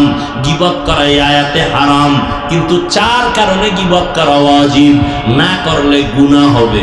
এখন কার গীবত করবে, কে করবে, ওখানে সব লেখা আছে। তাহলে গীবত করা হারাম, কোরআনের আয়াতও বলে হারাম, হাদিসও বলে হারাম। এরপরও সুযোগ আছে না নেই? আছে। ইসলাম নিয়া, কোরআন নিয়া, হাদিস নিয়া, নবী নিয়া, সাহাবাদের নিয়ে যারা বিষদগার করবে, এদের নাম ঠিকানা শুদ্ধা মানুষের সামনে বলে বলে মানুষকে সতর্ক করা, এটা গীবত হলেও সওয়াব। আল্লাহ আমাদের সব ভাইকে হেদায়েত দান করুন। বদামল 2 প্রকার, ফাহশা আর মুনকার। গালি দেওয়া হারাম, এটা বদামল, যদিও কোরআনের মধ্যে দলিলের অভাব নাই। কুল্লি ইবাদি ইয়াকুলুল্লাতী হিয়া আহসান। ও নবী, মুমিনদের জানায় দেন কাফেরদের সাথে যেন খারাপ আচরণ না করে। ইয়া আইয়ুহাল্লাযীনা আমানুত্তাকুল্লাহ ওয়া কুলু কাওলান সাদীদা। আল্লাহকে ভয় করো, জবানটাকে কন্ট্রোল করো।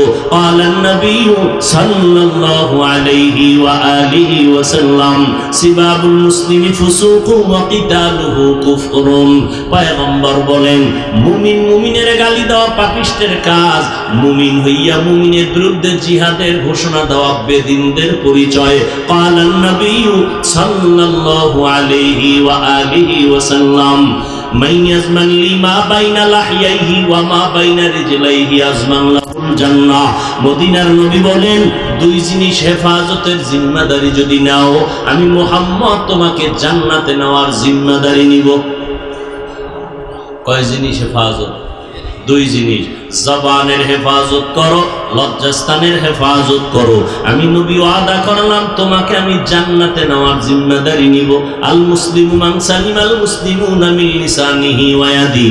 আল্লাহর নবী বলেন খাঁটি মুসলমান ওই ব্যক্তি যার জবান আর হাতের দ্বারা ভিন্ন মুমিন মুসলমানরা নিরাপত্তা পায়।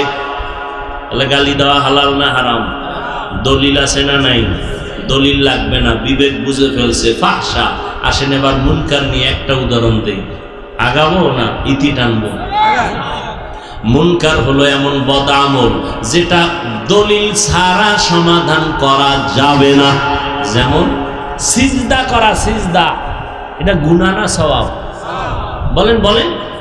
সওয়াব। ভালো করে বলেন।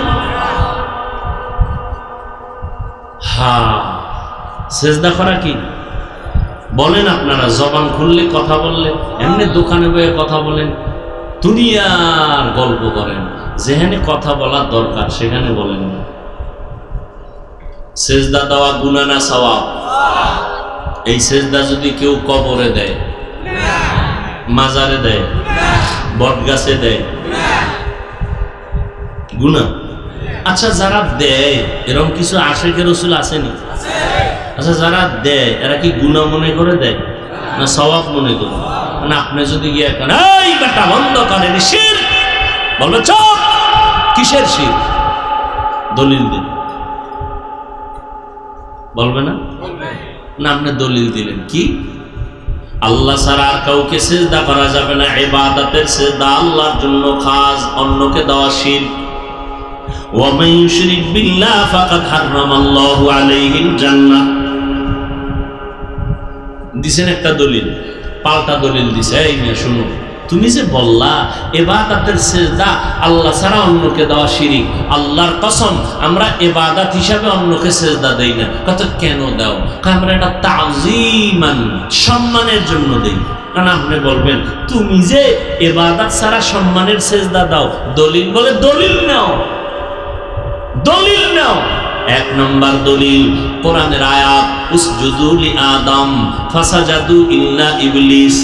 সিজদা দেয় নাই, জাহান্নামী হয়ে গেছে ইবলিস। আল্লাহর অর্ডার আদমের সিজদা দাও। এই সিজদা ইবাদতের সিজদা না, তাযীমান সম্মানের সিজদা। ডাইরেক্ট কোরআনের তাজা দলিল। যাবা কই মৌলবী? আরো দলিল নিবা? ইন্নী রাআইতু আহাদা আশারা কাওকাবান ওয়াশ শামসা ওয়াল কমার। এরপর ইউসুফ নবী বলেন আমি স্বপ্ন দেখলাম আমার 11টা তারকা সূর্য আর চন্দ্র আমার সিজদা করে। ঠিকই মিশরের অর্থ মন্ত্রণালয়ের দায়িত্বে ইউসুফ নবী বসা। বিশাল ঘটনা কোরআনে আছে। এক পর্যায়ে ভাইয়ারা অভাবে পড়িয়া খানা আনার জন্য মিশরে চলে গেছেন। যাওয়ার পরে ইউসুফ নবী দাঁড়াইয়া ভাইদের চেহারা চিনে ফেলছেন, কিন্তু ভাইরা চিনে না, হারানো ইউসুফ দাঁড়ানো। ভাইরা চিনে নাই, ইউসুফ নবী চিনে ফেলছেন। সেই নিমক হারাম আমার সেই ভাইরা যারা আমাকে বাবার থেকে ষড়যন্ত্র করে এনে কূপের মধ্যে ফেলে দিছিল। এবার পরিচয় গোপন রেখে কয় আপনারা কোথা থেকে আসছেন?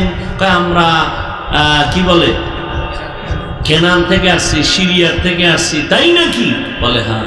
আপনাদের আব্বা কে? কয় আমাদের আব্বার নাম ইয়াকুব। তাই নাকি? বলে হ্যাঁ। আপনাদের আব্বা আছে কিনা? কয় আছে। আপনারা কয় ভাই? কয় আমরা 10 ভাই। কয় আপনারা এখানে কয়জন? 10 জন। আর আছে কে? কয় আর এক ভাই আছে। নাম কি? বিনিয়ামিন। সে কি আপনাদের আপন না সৎ? কয় সৎ। আরো কোনো ভাই ছিল নি? কয় ছিল। কে ছিল? কয় ইউসুফ। সে কোথায়? কয় বাগে খেয়াল হয়েছে। শুনিদা কায় বুয়াদ মানন্দ দিদা তোরা দিদা ওয়া ইউসুফ রা শুনিদা। ইউসুফ নবী জিজ্ঞাসা করে, খুব কন্ট্রোল করতেছে, কান্না আসতেছে তুফানের মতো, চাপাইয়া রাইখা কয়, আপনাদের আব্বাজান এখন কেমন আছেন? কয়, আমার আব্বাজান ইউসুফের জন্য কান্না করে করে আজ অন্ধ হয়ে গেছে। ইউসুফ ইউসুফ করে কাঁদেন, অন্ধ, চোখের পাওয়ার নাই। ইউসুফ নবী হিকমত অবলম্বন করে কর্মচারীকে বলল, এদের ভেতরে খানা দাও, মাপ ছাড়া খানা দিয়া, ওরা যে টাকা দিছে গোপনে টাকাটা খানার ভিতরে ঢুকায় দাও, ওরা যেন টের না পায়। ইউসুফ নবী খানা দিয়ে কয়, খানা নিয়ে বাড়ি যান, আপনার আব্বার কাছে চলে যান, খানা কিন্তু বেশি দিন থাকবে না, শেষ হইলে আবার আসবেন, লাগবে খানা, আবার আসবেন, খানা মজুদ আছে, তবে খবরদার বিনিয়ামিনরে না নিয়ে আসলে খানা দিব না। যান, আপনাদের ছোট বাইরে নিয়ে আইয়েন, তো খানা আরো বাড়ায় দেন। খানা নিয়ে গেছে বাবার কাছে, আব্বাজান অর্থমন্ত্রী খুব ভালো মানুষ, আমাদেরকে মাপসারা খানা দিছে, বস্তার থেকে খানা খুলে দেখে যে টাকা দিছিল অল্প কিছু, তাও বস্তার ভিতরে, বা দেখছেন নি আব্বা, টাকাও ফেরত আসছে, তবে একটা শর্ত দিছে, সামনে খানা আনতে গেলে আমরা ছোট বাইরে না নিলে দিবে না। তো ইউসুফের হারাইছো, এটারও হারাইতে চাও? খানা শেষ হয়ে গেল, খানা আনার জন্য ভাইয়েরা রানা, বাবা বিনিয়ামিনকে দেন, না দিলে খানা আমাদেরকে দেওয়া হবে না। বাবা বুঝতে পারছেন এইবার ওরা ষড়যন্ত্র করবে না, ওরা ওয়াদা দিয়ে চললো, বিনিয়ামিনকে দিয়া রওয়ানা, মিশরের জমিনে চলছে খানা আনার জন্য। ইউসুফ নবী কাফেলা দেখে সম্মান করলেন, সুন্দরভাবে আলিঙ্গন করলেন, আর বললেন আজকে খানা দিব, তবে আজ আপনারা আমার রাজকীয় মেহমান হবেন, 2-4 দিন বেড়াবেন, তারপরে খানা নিয়ে যাবেন। তবে রাত্রি যাপনের জন্য কি করা যায়? 1 নাম্বার, আমার রাজপ্রাসাদের মধ্যে ছোট্ট ছোট্ট রুম আছে, 2 ভাই করে এক এক রুমে ঘুমায় যান। এবার 2 ভাই করে যদি ঘুমায় জোর জোর করে, কয় রুম? 5 রুমে 10 জন, বাকি থাকলো 1 ভাই, কে? বিনিয়ামিন। ইউসুফ কয়, এই ভাইরে কি একা রুমে দিলে থাকতে পারবে না? ভয় পাইব, ভয়। কিন্তু আপনারা মনে না কিছু করলে আমার সাথে আমি রাত্রে রেখে দেই।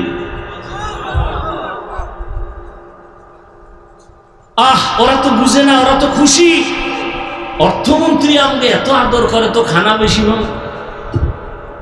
কিন্তু ইউসুফের কলিজায় তো তুফান, দীর্ঘ 40 বছরের বিরহের বেদনার আওয়াজ অন্তরের মধ্যে চাপা পড়ে আছে।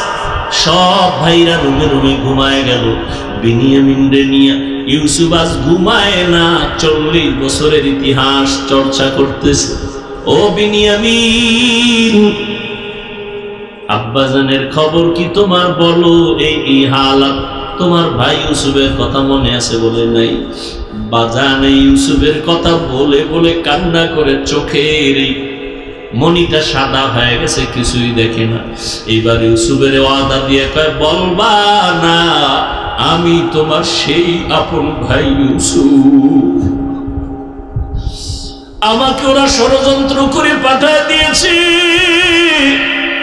কুয়ার মধ্যে ফেলেছে, আমার মাওলা কুদরতের দরজা দিয়ে আমাকে হেফাজত করেছেন। সারাটা রাত ভাইরে বুকের সাথে আলিঙ্গন করেছেন, 40 বছর পর্যন্ত মোলাকাত হলো। এরপরে কয়েকদিন রাইখা মেহমানদারি করাই এবার খানা দিয়ে বিদায়। বিশাল ইতিহাস কোরআনে আছে। শেষবারের মতো যখন সবাই রে বিদায় দেয়, খানা নিয়ে বিনিয়ামিনরে আটকায় রাখছে কৌশল। ইউসুফ নবীর পান দানটা হারায় যায়, হারানের একটা অজুহাত, চুরির মাল যার কাছে পাওয়া যাইত। ওই সময় শরীয়তের আইন ছিল, ওই চোরাকে তার কাছে গোলাম বানায় রাখতেন, তাকে আর ছাড়া নাই। ইউসুফ নবী কৌশল করলেন হিকমত করে, বিনিয়ামিনের খানার ব্যাগের ভিতরে পানদানটা কর্মচারী দিয়া ঢুকাইয়া দিলেন। সবাই রে খানা দিয়া রওয়ানা। এবার ঘোষণা হয়েছে অর্থমন্ত্রীর পানদান পাওয়া যায় না, কোথায় গেল? ঘোষণা খুঁজতে খুঁজতে ওদের ধরো, দইরা বিনিয়ামিনের ব্যাগের মধ্যে পাইছে। 10 ভাই কয় আব্বাই তো কি বলবে, আব্বাই তো বলছে বিনিয়ামিন রে দিবে না, হারায় ফেলবো। এখন তো আইন অনুযায়ী বিনিয়ামিনকে নেওয়া যাবে না, চুরির মাল তার ব্যাগে পাওয়া গেছে। কি করার? বাবার কাছে কি জবাব দিব? বিনিয়ামিন কি ইউসুফ নবী রেখে দিলেন কৌশল করে। এভাবে সর্বশেষ ইউসুফ নবী সব ভাইদের পরিচয় দিয়া কান্নাকাটির এক আওয়াজ, মোহাব্বতের বন্ধনের পর শেষবারের মতো কয় যাও আমার আব্বারে নিয়ে আসো। আর আমার একটা জামা আছে শরীরে পরিহিত জামা, এই জামাটা আল্লাহ পাক আমাকে জান্নাত থেকে কূপের মধ্যে দিছিলেন, জিব্রাইল আইসা পরায় দিছেন। আব্বারে সালাম দিয়া জামাটা দিবা, আর এই জামাটা আব্বা জানের চোখে লাগাইলে সাথে সাথে চোখ ভালো হয়ে যাবে। এবার আব্বারে নিয়ে আসো, আম্মারে নিয়ে আসো, তোমরাও একসাথে আসো।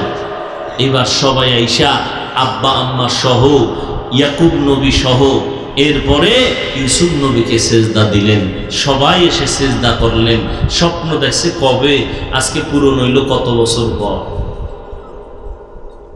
বুঝেন না কথা? ওই ভণ্ড বলবে ইউসুফ নবীরে 10 ভাই সেজদা করলো মা বাপ সহ।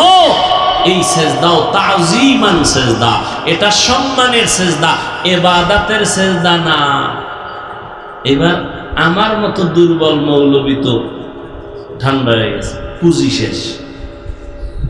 আমি ওরে আটকাইলাম ইবাদতের সেজদা আল্লাহকে ছাড়া অন্যকে দেওয়া শিরিক। কারণ সে আমারে কতটি দলিল দিল কোরআন দিয়া যে না আমরা ইবাদতের জন্য দেই না, আমরা ইবাদতের সেজদা আল্লাহর জন্যই রিজার্ভ রাখছি, কিন্তু আমরা যে পীর সাহেবের মাজারে দেই এটা সম্মান। এখন ওরা আটকাইবেন কেমন? এটাও বদআমল, কিন্তু মুনকার। দলিল না দিলে হবে না। এবার নকলি দলিল শেষ, আকলি দলিল দাও, আর একটা জুতা হাতে লো। জিজ্ঞেস করতে হবে, এই বেঈমান তুই কি ইউসুফ নবীর উম্মত না আদম নবীর উম্মত? কি বলবে? কি বলবে? কি বলবে? আমি মুহাম্মদের উম্মত। কানে ধর, কানে ধর। মুহাম্মদের শরীয়তে আল্লাহ ছাড়া সম্মান হোক আর ইবাদত হোক, আল্লাহ ছাড়া ভিন্ন কাউকে কোনোভাবে সেজদা দেওয়া হারাম। তুই যদি ইউসুফ নবীর উম্মত হও, তুই সেজদা দিয়া মর। আদমের হইলে আলাদা, মুহাম্মদের উম্মত দাবি কইরেই যদি আউলা জাউলা করো, জুতা মোবারক রেডি। কথা বুঝাইতে পারছি? এর নাম মুনকার, এর নাম ইন্নাস সালাতা তানহা আনিল ফাহশাই ওয়াল মুনকার ওয়া লাযিকরুল্লাহি আকবার। কষ্ট হইতেছে আপনার? আমার কষ্ট হইতেছে। যেই গরম, মাদ্রাসায় ভর্তি চলতেছে, সারাদিন ভর্তির কার্যক্রম। আল্লাহ আল্লাহ পাক রব্বুল আলামিন বললেন যারা আমার সাথে মোলাকাত করতে চায় তাদের জন্য 2টা কর্মসূচি, একটা হলো ইতিবাচক আর একটা নেতিবাচক, একটা হলো প্রতিরোধক আর একটা হলো প্রতিষেধক। আল্লাহর সাথে মোলাকাত করতে চাননি? কি ভাই বলেন? এটাও তাল মিলাইতেছেন, অন্তর থেকে বলেন আসলে চাননি? আল্লাহ কবুল করেন। মোলাকাত করতে চাইলে কি এই দুনিয়ায় হবে? আখেরাতে হবে, তাই তো? কিন্তু কাজ করতে হবে দুনিয়াতে 2টা। কয়টা? একটা ইতিবাচক আর একটা নেতিবাচক। 100% আপনাকে করতে হবে নেক আমল, 100% আপনাকে বাঁচতে হবে শিরিক থেকে। নেক আমল ছাড়া যাবে না, শিরিক করা যাবে না। ওরা কঠিন, বেদাত মুক্ত আমল হতে হবে, তবে বেশি আমল না। আমালুল কলিল, কম আমল। তবে আমলটা হতে হবে মাল ইখলাস, খালিসান লিওয়াজহিল্লাহি তাআলা। কার জন্য? আল্লাহর জন্য হতে হবে আমলটা। আমরা আমল করি মানুষের জন্য, ঠিক না? এই জন্য আমাদের ভিতরে বাপ দেখেন না, রমাজানে আগে আসিল দ্বন্দ্ব মসজিদের বাইরে, এখন ভিতরে কি ভাই? কে জোরে আমিন বলবে, কে আসতে বলবে, কে বুকে হাত বাঁধবে, কে নাভির নিচে বাঁধবে, কে 8 রাকাত পড়বে, কে 20 রাকাত পড়বে। আচ্ছা, আপনি 8 রাকাত পড়েন আর জোরে আমিন বলেন, বুকে হাত বাঁধেন, এই যে আমলটা করেন হাদিসে আছে, এটা বুঝে করতেছেন। আর আমলটা কার জন্য করতেছেন? পীরের জন্য না আল্লাহর জন্য? বলেন। তা আল্লাহর জন্য করলে ভাবটা আমার সাথে দেখেন কেন? কি আপনি সালাম দেনও না, আমি দিলেও নেন না, কয় কি ব্যাপার, কয় 20 রাকাত, ঠিক নেই? আপনি 8 রাকাত পড়লেন আল্লাহর জন্য আমল করলেন, আপনি বুকে হাত বাঁধলেন আল্লাহর জন্য, আপনি জোরে আমিন বললেন আল্লাহর জন্য। ভাবটা আমার সাথে কেন? বান্দার সাথে ভাব দেখেন কেন? সালাম দেয়ও না, দিলেও নেয় না, বিষয় কি? কয় জোরে আমিন কয় না, আছে না? আমল করলেন আল্লাহর মোহাব্বত নিয়ে, ভাব দেখাইতেছেন বান্দার সাথে। এটা কেমন নিয়ম, কোন সিস্টেম? আখলিস দীনাকা ইয়াকফিকাল আমালুল কলিল, ইখলাস ওয়ালা আমল। আপনি 8 রাকাত পড়েন আর 4 রাকাত পড়েন, আল্লাহ দেখবেন আপনার ইখলাস, আপনার অন্তরের হালত, আপনি কি জন্য আমলটা করতেছেন। কি আমার সাথে যুদ্ধ লাগায় করতেছেন, না আল্লাহর মোহাব্বত পাওয়ার জন্য করতেছেন? ফামান কানা ইয়ারজু লিকা রাব্বিহি ফালইআমাল আমালান সালিহা, নেক আমল করো, আমলটা যেন বেদাত মুক্ত হয়, ইখলাসের সাথে আমল হয়। তবে সতর্ক, কোন শিরিকের গন্ধ যেন না থাকে। বলে শিরিক কাকে বলে? বলে আল্লাহ আছেন, আল্লাহ যা পাবেন, এককভাবে আল্লাহ যা পাবেন, এটা আর একজনকে দেওয়ার নাম শিরিক। সেজদা কে পাবেন? বলেন বলেন। এটা আর একজনকে দেওয়ার নাম শিরিক। যারা দেয় তারা মুশরিক। ইন্নাল্লাহা লা ইয়াগফিরু আন ইউশরাকা বিহি ওয়া ইয়াগফিরু মা দুনা যালিকা লিমান ইয়াশা ওয়া মান ইউশরিক বিল্লাহ ফাকাদ দাল্লা দালালান বাঈদা ওয়া মান ইউশরিক বিল্লাহ ফাকাদ ইফতারা ইসমান আযীমা। আল্লাহ যা এককভাবে পাবেন, এটা আল্লাহকেই দিতে হবে, নবীকেও দেওয়া যাবে না। সেজদা পাবেন আল্লাহ, যদি আর কাউকে দেই এটা দেওয়ার নাম শিরিক। রিজিকের মালিক আমার আল্লাহ, এই মালিক আরেকজনকে বানানোর নাম শিরিক। রিজিকের মালিককে আর একজনকে রিজিক দাতা বানানো কি শিরিক। হায়াতের মালিক আল্লাহ, আর একজনকে হায়াতের মালিক মনে করার নাম শিরিক। যারা মনে করে তাদের নাম মুশরিক। ওমাই ইউশরিক বিল্লাহ ফাকাদ হারামাল্লাহু আলাইহিল জান্নাহ, যারা শিরিক করবে তাদের উপরে জান্নাত হারাম। মৃত্যু দেওয়ার মালিক আমার আল্লাহ, আর কেউ মৃত্যু দিতে পারে মনে করার নাম শিরক। ও যুবক, কই তোমার আমল? আল্লাহর কাছে আমল বড় দামি। আল্লাহ দুনিয়াতে আমলের পরীক্ষা দেওয়ার জন্য পাঠাইছেন। আল্লাযী খালাকাল মাউতা ওয়াল হায়াতা লিয়াবলুয়াকুম আইয়ুকুম আহসানু আমালা ওয়া হুয়াল আজিজুল গফুর।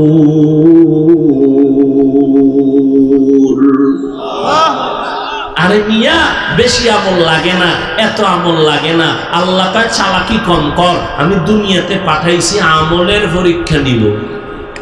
কিসের পরীক্ষা? আমলের পরীক্ষা। যেখানে ঈমানের বয়ান সেখানে আমলের বয়ান। ইন্নাল্লাযীনা আমানু ওয়া আমিলুস সালিহাত, আল্লাহ বলেন যারা ঈমান আনার পরে নেক আমল করবে, কানাত লাহুম জান্নাতুল ফিরদাউসি নুজুলা। যেখানে ঈমানের বয়ান সেখানে আমল। কিয়ামতের ময়দানে জান্নাতীরা জান্নাতে যাইয়া আরামে নাক টেনে ঘুমাবে, কিন্তু আফসোস থাকবে না। একটা আফসোস থাকবে মাত্র, ও আল্লাহ আরেকটু সুযোগ দাও, আরো বেশি বেশি আমল করব, জান্নাত দিয়েই পিঠা পেয়ে যাব, আফসোস করবে আর একটু আমল কেন করলাম না। আর আপনি এখানে ফতুয়াবাজি করেন, এত আমল লাগে না। নবীজির গুনাহ নাই, সাহাবায়ে কেরামরা বেগুনাহ না, জান্নাতি। সমস্ত সাহাবায়ে কেরাম জান্নাতি। বলেন সমস্ত সাহাবায়ে কেরাম, সমস্ত সাহাবায়ে কেরাম জান্নাতি। এর মধ্যে তো ডাইরেক্ট টিকিট পাইছেন কয়জন? এই আবু বকর, ওমর, ওসমান, আলী টিকিট পাইয়াও মৃত্যু পর্যন্ত কান্না কান্না কান্না, তাহাজ্জুদ, ইশরাক, আওয়াবিন, চাষ, এত আমল, এত আমল, নফল সদকা, নফল দান, এত আমল করেছেন জীবনভর। নবীজি হুজরায় আছেন, হঠাৎ করে রাতের গভীরে শুনে কান্নার আওয়াজ। নবী বের হয়ে দেখে আবু বকর নামাজে দাঁড়ায় কাঁদতেছেন। আবু বকর, আপনি নামাজে দাঁড়ায় কাঁদলেন কেন? আবু বকর বলেন, ইয়া রাসূলুল্লাহ, কোরআন শরীফের একটা আয়াত আমারে কান্না করাইতেছে। কি আয়াত? আল্লাহর নবীর জবাবে বলেন, ইন্নাল্লাহ আশতারা মিনাল মুমিনিনা আনফুসাহুম ওয়া আমওয়ালাহুম বিআন্না লাহুমুল জান্নাহ। নবীকে এটা তো সুসংবাদ, আল্লাহ মুমিনের জানমাল কিনে নিয়েছেন, বিনিময়ে মুমিনের জান্নাত দিবেন। এটা তো খুশির কথা, এটা কান্নার কি আছে? আবু বকর বলেন, ইয়া রাসূলুল্লাহ, আমি তো জানি একটা কাপড়ের দোকান দেই, কাপড়ের দোকানওয়ালা আমি। আজ আমার দোকানে একজন মহিলা আসলো, কাপড় কিনে নিয়েছিল অনেক আগে। আমার দোকানে কাপড়টা ফিরাইয়া দিয়ে টাকা নিয়ে চলে গেল। আমি জিজ্ঞাসা করেছিলাম, আম্মা জান, আমার দোকানের কাপড়টা আপনি ফিরাইয়া দিলেন কেন? টাকা নিয়ে যান কেন? মহিলা সামান্য একটা জবাব দিয়ে চলে গেল, ও আবু বকর, আপনার দোকান থেকে অনেক আগে আমি কাপড় নিয়েছিলাম, কিন্তু ফিরাইয়া দেওয়ার সময় পাই নাই, আজকে দিয়ে গেলাম। কেন ফিরাই দিলাম? আপনার দোকানের কাপড় আমার পছন্দ হয় নাই। ও নবী, আল্লাহ বলছেন কোরআনের আয়াতে, কিয়ামতের ময়দানে আল্লাহ আমাকেও ডাকবেন। আল্লাহ পাক বলেন, মুমিনের জানমাল কিনে নিলেন, জান্নাত দিয়ে দিলেন। হাসরের ময়দানে আল্লাহ যদি জিজ্ঞাসা করে, আবু বকর, আমি তোমার জানমাল নিলাম, জান্নাত দিলাম, জান্নাত পাইয়া কি নিয়ে আসছো আমার কাছে জান্নাতের মহব্বতে? আমি যদি বলি, আল্লাহ, আমি নেক আমল করেছি, কোরআন তেলাওয়াত, তাহাজ্জুদ, ইশরাক, আমি যাকাত দিয়েছি, আমি হজ করেছি, সব আল্লাহর কাছে পেশ করি। আল্লাহ যদি বলে, আবু বকর, আমার জান্নাত আমারে দাও, তোমার জানমাল লইয়া জাহান্নামে যাও। আল্লাহ কেন? আল্লাহ যদি বলে, ও আবু বকর, ওই মহিলার মতো যদি জবাব দিয়ে কয়, ও আবু বকর, তুমি যেই জান্নাত পাওয়ার জন্য নামাজ পড়ছো, ওই নামাজ আমার পছন্দ হয় নাই, তেলাওয়াত করছো পছন্দ হয় নাই, যেইভাবে সিজদা করা দরকার ওইভাবে করো নাই, যেইভাবে জিকির করা দরকার ওইভাবে করো নাই, যেইভাবে তেলাওয়াত করলে আমি আল্লাহ খুশি হব ওইভাবে করো নাই, তোমার আমল আমার পছন্দ হয় নাই। অতএব তোমার জান্নাত আর আমার জান্নাত আমারে দাও, তোমার জানমাল তুমি নিয়ে জাহান্নামে চলে যাও। ও নবী, তখন আমার কি উপায় হবে? এই চিন্তায় আমি কান্না করে নামাজে বিভোর হয়ে গেলাম। আম্মা জান আয়েশা রাদিয়াল্লাহু তাআলা আনহাকে সাহাবায়ে কেরামদের এক কাফেলা প্রশ্ন করলেন, আম্মা জান, নবীজির কোনো আশ্চর্য কথা আমাদের একটু শুনাইবেননি? আম্মা জান পাল্টা প্রশ্ন করলেন, ও সাহাবায়ে কেরাম, নবীর এমন কোনো কি জিনিস আছে জীবনে যেটা আশ্চর্য না? সবই তো আশ্চর্য, কোনটা আশ্চর্য না? তবে একটা ঘটনা শুনে নাও। সাহাবায়ে কেরামদের আম্মা জান আয়েশা রাদিয়াল্লাহু আনহা 2 মিনিটে একটা ঘটনা শুনাই দিলেন। ও সাহাবায়ে কেরাম, একদিন এশার নামাজ পড়িয়া আমার মায়ার নবী হুজরায় চলে আসলেন। অন্ধকার রুম আলো হয়ে গেল। নবী মুস্কি হাসতেছেন, আমাকে বলতেছেন, ও হুমায়রা, আজকের রাত্রের জন্য আমাকে একটু রুখসত দিবেননি, ছুটি দিবেননি? আম্মাজান বলেন, আপনি ছুটি চাইবেন আর আমি ছুটি দিব না, এটা কেমনে হয়? আম্মাজান ভাবলেন অন্য কোনো বিবির ঘরে যাবেন হয়তো। আর আমগো হালাত কি? আশেকে রসুল 3 দিন বাড়ি খবর নাই। ম্যাডাম ফোন দিছে, কই তুমি? ফোন দিবা না, কইয়েছি না আমার ব্যাপার, তুমি এত টেনশন করো কেন? রহমতের নবী বলেন, ও হুমায়রা, আমি একটা রাত্রের জন্য ছুটি চাই। আম্মাজান ভাবলেন কোন বিবির ঘরে যাবেন। আম্মাজান বলেন, না, মায়ার নবী দেখলাম মুহূর্তের মধ্যে নামাজের মুসাল্লায় দাঁড়ায় গেলেন। আমার হুজরার কিনারায় অন্ধকার নামাজে দাঁড়ায় গেলেন, ভিন্ন কোনো বাতি নাই, নবীর চেহারা মোবারকটা একটা বাতি, একটা আলো। নবীজি নামাজে দাঁড়াইলেন, সূরা ফাতিহা পড়তেছেন। আমি ঘুমের বাহানা ধরে সব দেখতেছিলাম। আল্লাহর নবী সূরা ফাতিহা শেষ, সূরা বাকারা পড়তেছেন, আর অজর দাঁড়ায় কান্না কান্না কান্না, চোখের পানি পড়ে দাড়ি মোবারক ভিজে যাইতেছে, বুক ভাসাইয়া যাইতেছে। সূরা বাকারাটা শেষ করে আবার আরেকটা সূরা পড়া শুরু করলেন, ওই সূরাটা শেষ আবার আরেক সূরা শুরু করলেন। এইভাবে পড়তেছেন পড়তেছেন, আল্লাহর সাথে কথা বলতেছেন, আর অঝর দ্বারাই নবী কান্না করতেছেন। এখনো রুকুর খবর নাই, সেজদারও খবর নাই। দীর্ঘ টাইম আমার নবী নামাজে গভীর রাত চোখের পানি ফেলে তেলাওয়াত করেন। অনেক সময় যা আমার জীবনে আমি দেখছি কিনা সন্দেহ।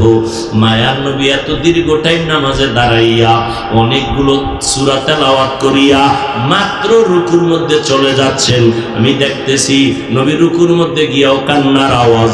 দীর্ঘ টাইম রুকু থাকার পরে দাঁড়াইলেন, এরপরে প্রথম রাকাতের মাত্র প্রথম সেজদায় চলে গেলেন। সেজদায় গিয়ে এমন কান্না, আমার আল্লাহর মুহাব্বতের কান্না চলতেছে। মাত্র প্রথম রাকাতের প্রথম সেজদা, দ্বিতীয় সেজদা এখনো নবী দেন নাই, নবী কান্না করতেছেন। হঠাৎ করে হুজরার বাইরে বেলালের আওয়াজ আসতেছে। বেলাল ডাক দিয়া বলেন, নবী প্রস্তুতি নেন, ফজরের সময় কাছাকাছি হয়ে গেছে। মাত্র প্রথম রাকাতের প্রথম সেজদা, দ্বিতীয় সেজদাও দেয় নাই নবী। কি পরিমাণ টাইম নবী লাগায় নামাজ পড়লেন, কি পরিমাণ তেলাওয়াত করলেন, কি পরিমাণ রুকু করলেন, কি পরিমাণ সেজদা আর কান্না। রহমতের নবী। বেলাল বলে, রেডি হন, প্রস্তুতি নেন, ফজরের টাইম কাছাকাছি, আজান দেওয়ার জন্য আমি হাজির হয়ে গেছি। আম্মা জান আয়েশা বলেন, নবীর আশ্চর্য ধরনের এইরকম বহু ঘটনা। নবী এতটাই আল্লাহর মহব্বতে বিভোর, আল্লাহ যেইভাবে নামাজটা চাইছেন ওইভাবে নামাজ পড়তে পারলেন কিনা নিজের একটু প্রশ্ন করেন। বাবা, দুনিয়াতে আজ আছি কাল থাকবো না, এই চোখের সামনে কত আপনজন চলে গেল। ওই গতকাল পরশুদিন খবর জানো না বাবা, এই ঈদকে কেন্দ্র করে কত লাশ আর লাশ আর লাশ বাইকের তলে পরে অ্যাক্সিডেন্ট হয়ে, ওই যে গতকাল এক জায়গায় 12 জন মারা গেছে, তার আগের দিন এক জায়গায় 14 জন মারা গেছে। এমন কোনো দিন নাই যুবকের লাশের খবর নাই রে বাবা। কয়দিন আর দুনিয়াতে বাঁচবা? আল্লাহর হুকুম মতো চলো, নবীর তরিকা মানিয়া চলো। যেদিন মরণ হয়ে যাবে, কে আমার আপন, কে আমার মা, কে বাবা, কেউ আমার সাথে যাবে না। সাদা কাপড়ের 3টা প্যাকেট বানায় আমার আপনাকে কবরে রাখা হবে। ওই অন্ধকার কবরে আল্লাহর মুহাব্বত নিয়ে রওনা হও। এখনো সময় আছে, তওবা করে নেও। গুনাহ নিয়ে কবরে গেলে আযাব ভোগ করা লাগবে রে বাবা। আল্লাহর আযাব সহ্য করা যাবে না রে মুমিন। এখন থেকে তওবা করে নেও। সমস্ত নবীরা দাড়িওয়ালা নামাজি নবীর তরিকা নিয়ে আল্লাহর হুকুম মতো জীবন চালাইছেন। সমস্ত সাহাবায়ে কেরাম নবীজি 5 বেলার নামাজ পড়েছেন। ও যুবক বাবা, তুমি স্কুলে পড়ো বাধা নাই, কলেজে পড়ো বাধা নাই, চাকরি করো, ব্যবসা করো বাধা নাই, 5 বেলার নামাজ পড়িও, মা বাবার দোয়া নিয়ে চলিও।